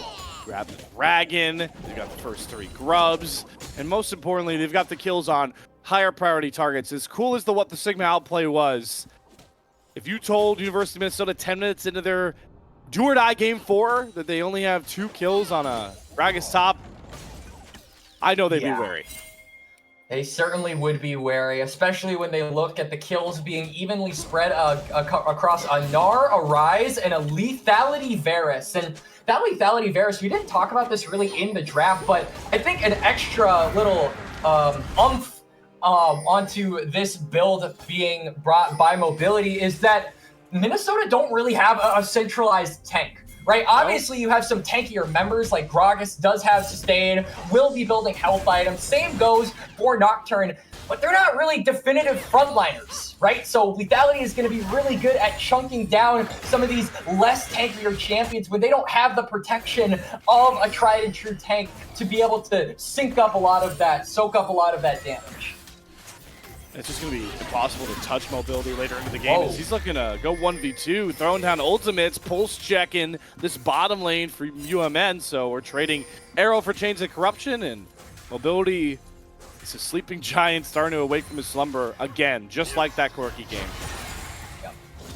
Zero Fake potentially in trouble. Wilson does have Flash, but not going to come through. Just look at this mid lane CS. It's tough to watch, man. Zero Fake 64 and bot, but I feel like it's worse mid because you do not want Ryze getting this CS difference. You don't want Ryze in the early game being strong. That's his weakest part of the game. Paranoia's not up. All right, just come up from Zutter. Immediately dives forward. Mobility's dead here. There's no way out. Doesn't have flash, doesn't have barrier. Usually trades out Porty. Minions actually do kill off Venom. Everything feels like it's going right for Mobility as this series has grown. Yeah, he's gonna get that Youmuu's Ghostblade as well as the Realm Warp from behind. Oh, and Swords here, looking for more blood, but a good flash from Porty. Buys space for Zutter. Man, Phase Rush is the only thing keeping Swords safe here. They do get the teleport out of Zero Fake, but definitely not the Realm Warp result Sword thought he was getting. Yeah, for sure. I mean, Zero Fake managing to dissuade that play. Nobody else dies, but the downside is that nobody else dies. Sword gets out. He is still alive. Like you said, that Phase Rush really keeping him alive. All right, let's see. Can he do it again without ult? Not really confident knowing that Nature's Grasp is really good at setting up dives, so the hijinks of top lane dive fails has ended thanks to Winthrop. They also grabbed 6 grubs. I mean, how many times we said it, Quacks? This team on the map is so much better, but University of Minnesota scrapping. They know how to do it. It's their bread and butter, and that arrow is a gift from NN as Zutter grabs the kill. Yeah, NN with the snipe, managing to help secure that kill. That was a flash of faith there from Zutter. He flashed before that arrow landed. If it missed, he would have been down a summoner and would not have gotten that kill. So, major gamble there. Winthrop, they are very aggressive on their dives. Diving an Aurora with full combo is a scary sight. Sword, lucky doesn't pay for his life, but again, these are very small wins to the University of Minnesota who are allowing Winthrop's team fight and skill-oriented comp to just grab more gold, and the second time looks a lot better for Sword as he makes me eat my words. Sword just gonna get a clean, quick kill and go back, likely going to get the Rod of Ages right ahead of the second dragon, meaning that the mid laner for Winthrop going to be very strong if there is a fight. But honestly, I don't expect there to be one, as Zutter is on the top side. Yeah. All right. Denethor flashes. No paranoia. Zutter, he might wait here. He's got it coming up in mere seconds. Do you want to do it into the Mega Gnar? No, he wants to try and get down here for this dragon because they know giving Winthrop first 2 Drakes is very, very scary, but they're just going to be late, Quacks. Yeah, they are. They also just don't have control of the bot side of the map. Wilson is going to make the most of this Maokai. It's just set up saplings around the bushes, or maybe even dive 40. Doesn't have the melee, or he's just holding the melee ult. All right, so Nature's Grasp is down. They use it to get first turret. That is all. That is a big turret to find in the early game with Blade dive zero fake. They just dive zero fake. Coming all the way he has down flash. Here. Doesn't have ult though. Oh my god, Sword took 3 turret shots though. The wave's gone, so maybe they'll just settle in for the dragon instead, not get too aggressive.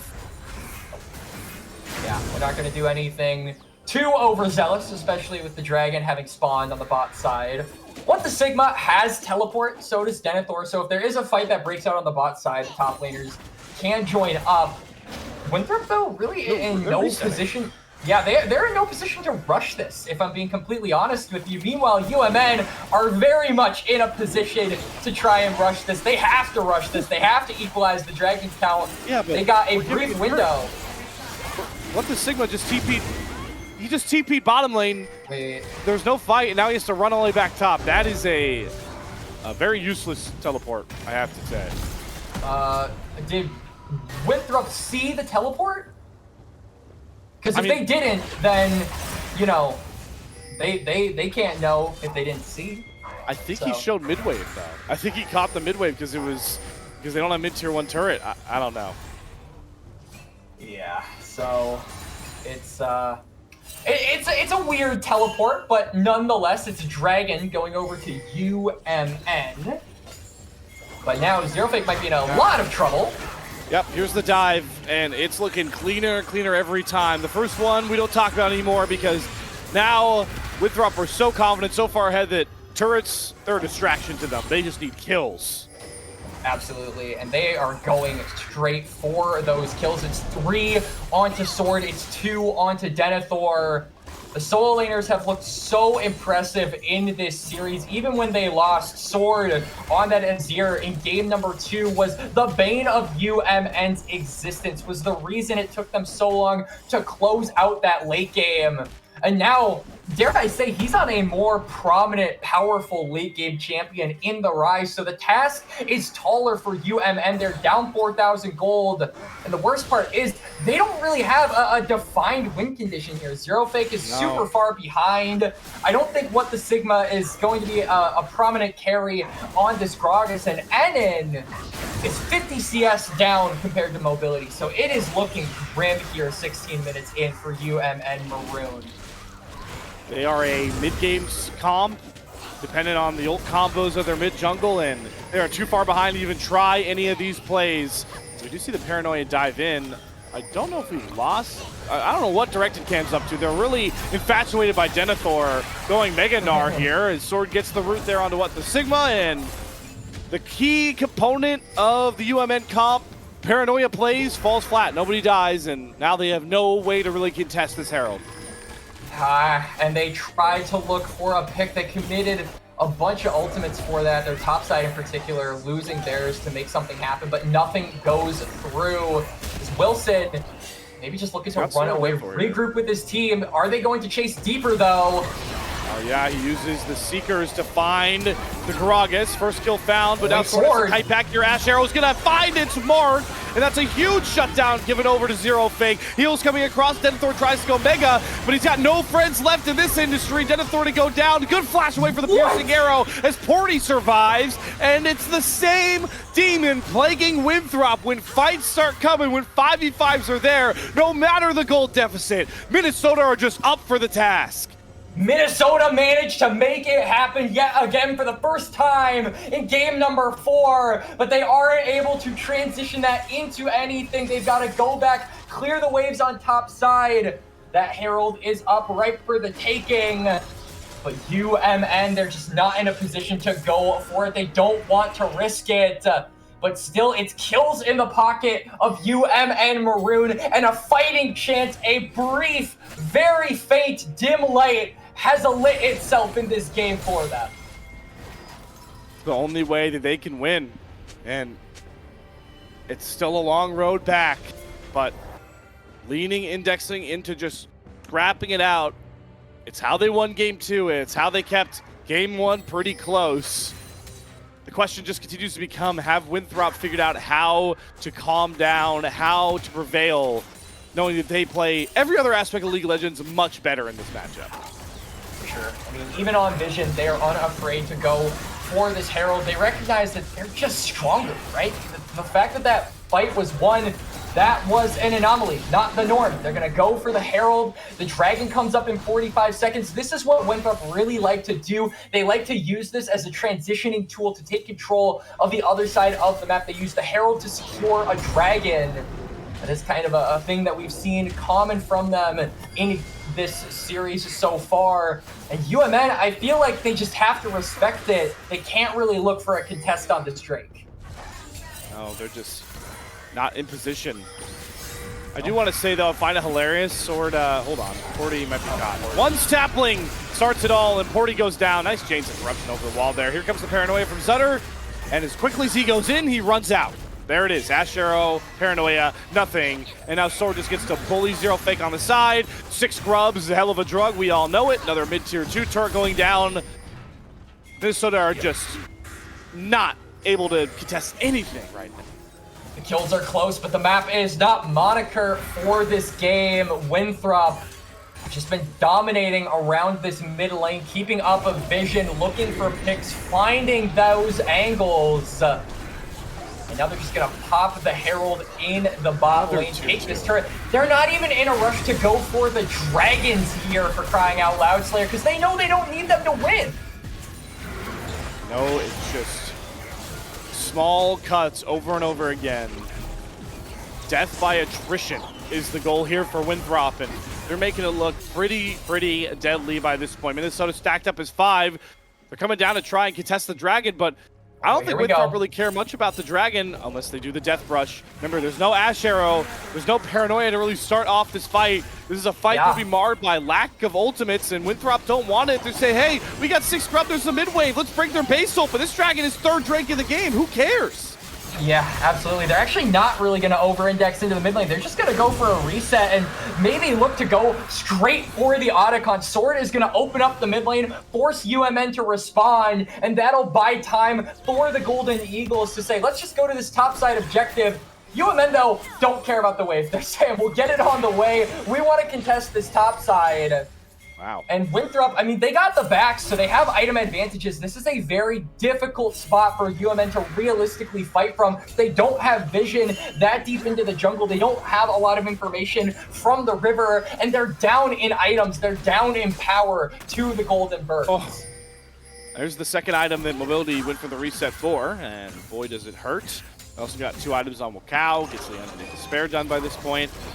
And they're onto the Otacon, and Minnesota have no way to come up and contest this one, so another advantage. Watch, let's see how big the level discrepancy gets at this point. The Sword already up 2 levels, and it's gonna be a lot more through his petals. Yeah, for sure. I mean, the petals really the main reason that you get this Otacon at this point, because you only have 1 dragon. The 6 grubs, though, being buffed up is going to be nice. It's going to make that pushing a lot more deadly from Winthrop if it wasn't already, so UMN have to be very careful about that. Oh yeah, where are we going? Where's the Nocturne flying into? I see, still haven't seen him fly across my screen yet. Frelmore City canceled though by that Ash Arrow. Sword's in trouble. Where's the rest of Winthrop? Here it is in the name of mobility. Change the corruption, buys the space. Mobility is frontlining as an AD carry. That's how confident he is that Winthrop are gonna find supremacy in this matchup. And then gets knocked back in towards mobility, gets the volley down, but it's just not enough. Mobility has another kill. Only 35 with the shielding, the healing. It's all going up the Golden Eagles as they ace and demolish the Gophers. It's an ace for one. Wilson, the only one going down. Denethor with a triple kill on the Gnar. Winthrop University, the death timers are around 20 seconds. It might not officially be over. There might be a moment where UMN can hold on, but this game, this series, it's as good as done. The miracle run we wanted so badly, Slayer. It looks like it's gonna be reserved for another team, but maybe what the Sigma can make something happen. Building's very low. He's got barrier flash though. Pops the edge of night, explosive cast, breaks them all up. Trying to guard mobility. Great flash over the body slam though. Mobility is out and maybe turns back for seconds here as Sword has arrived with Denethor and Mega Gnar, and Minnesota are just getting crumbled, crushed under the might of the Golden Eagles, who sink their talents into their opponents and find the killer, the knockout blow to send them through to top 12. That paranoia doesn't mean squat. Mobility doesn't mean squat. When push comes to shove, Golden Eagles of Winthrop are here for the task, and they are not out of the CLOL championships in 2025 just yet. Winthrop University stay fighting, they stay alive. The journey through the lower brackets starts with a walk, but now it's running, it's going full throttle. 3-1 for the Golden Eagles. It all starts here. This is the next step through their lower bracket journey. The lower bracket gauntlet run. You said it best, Quacks.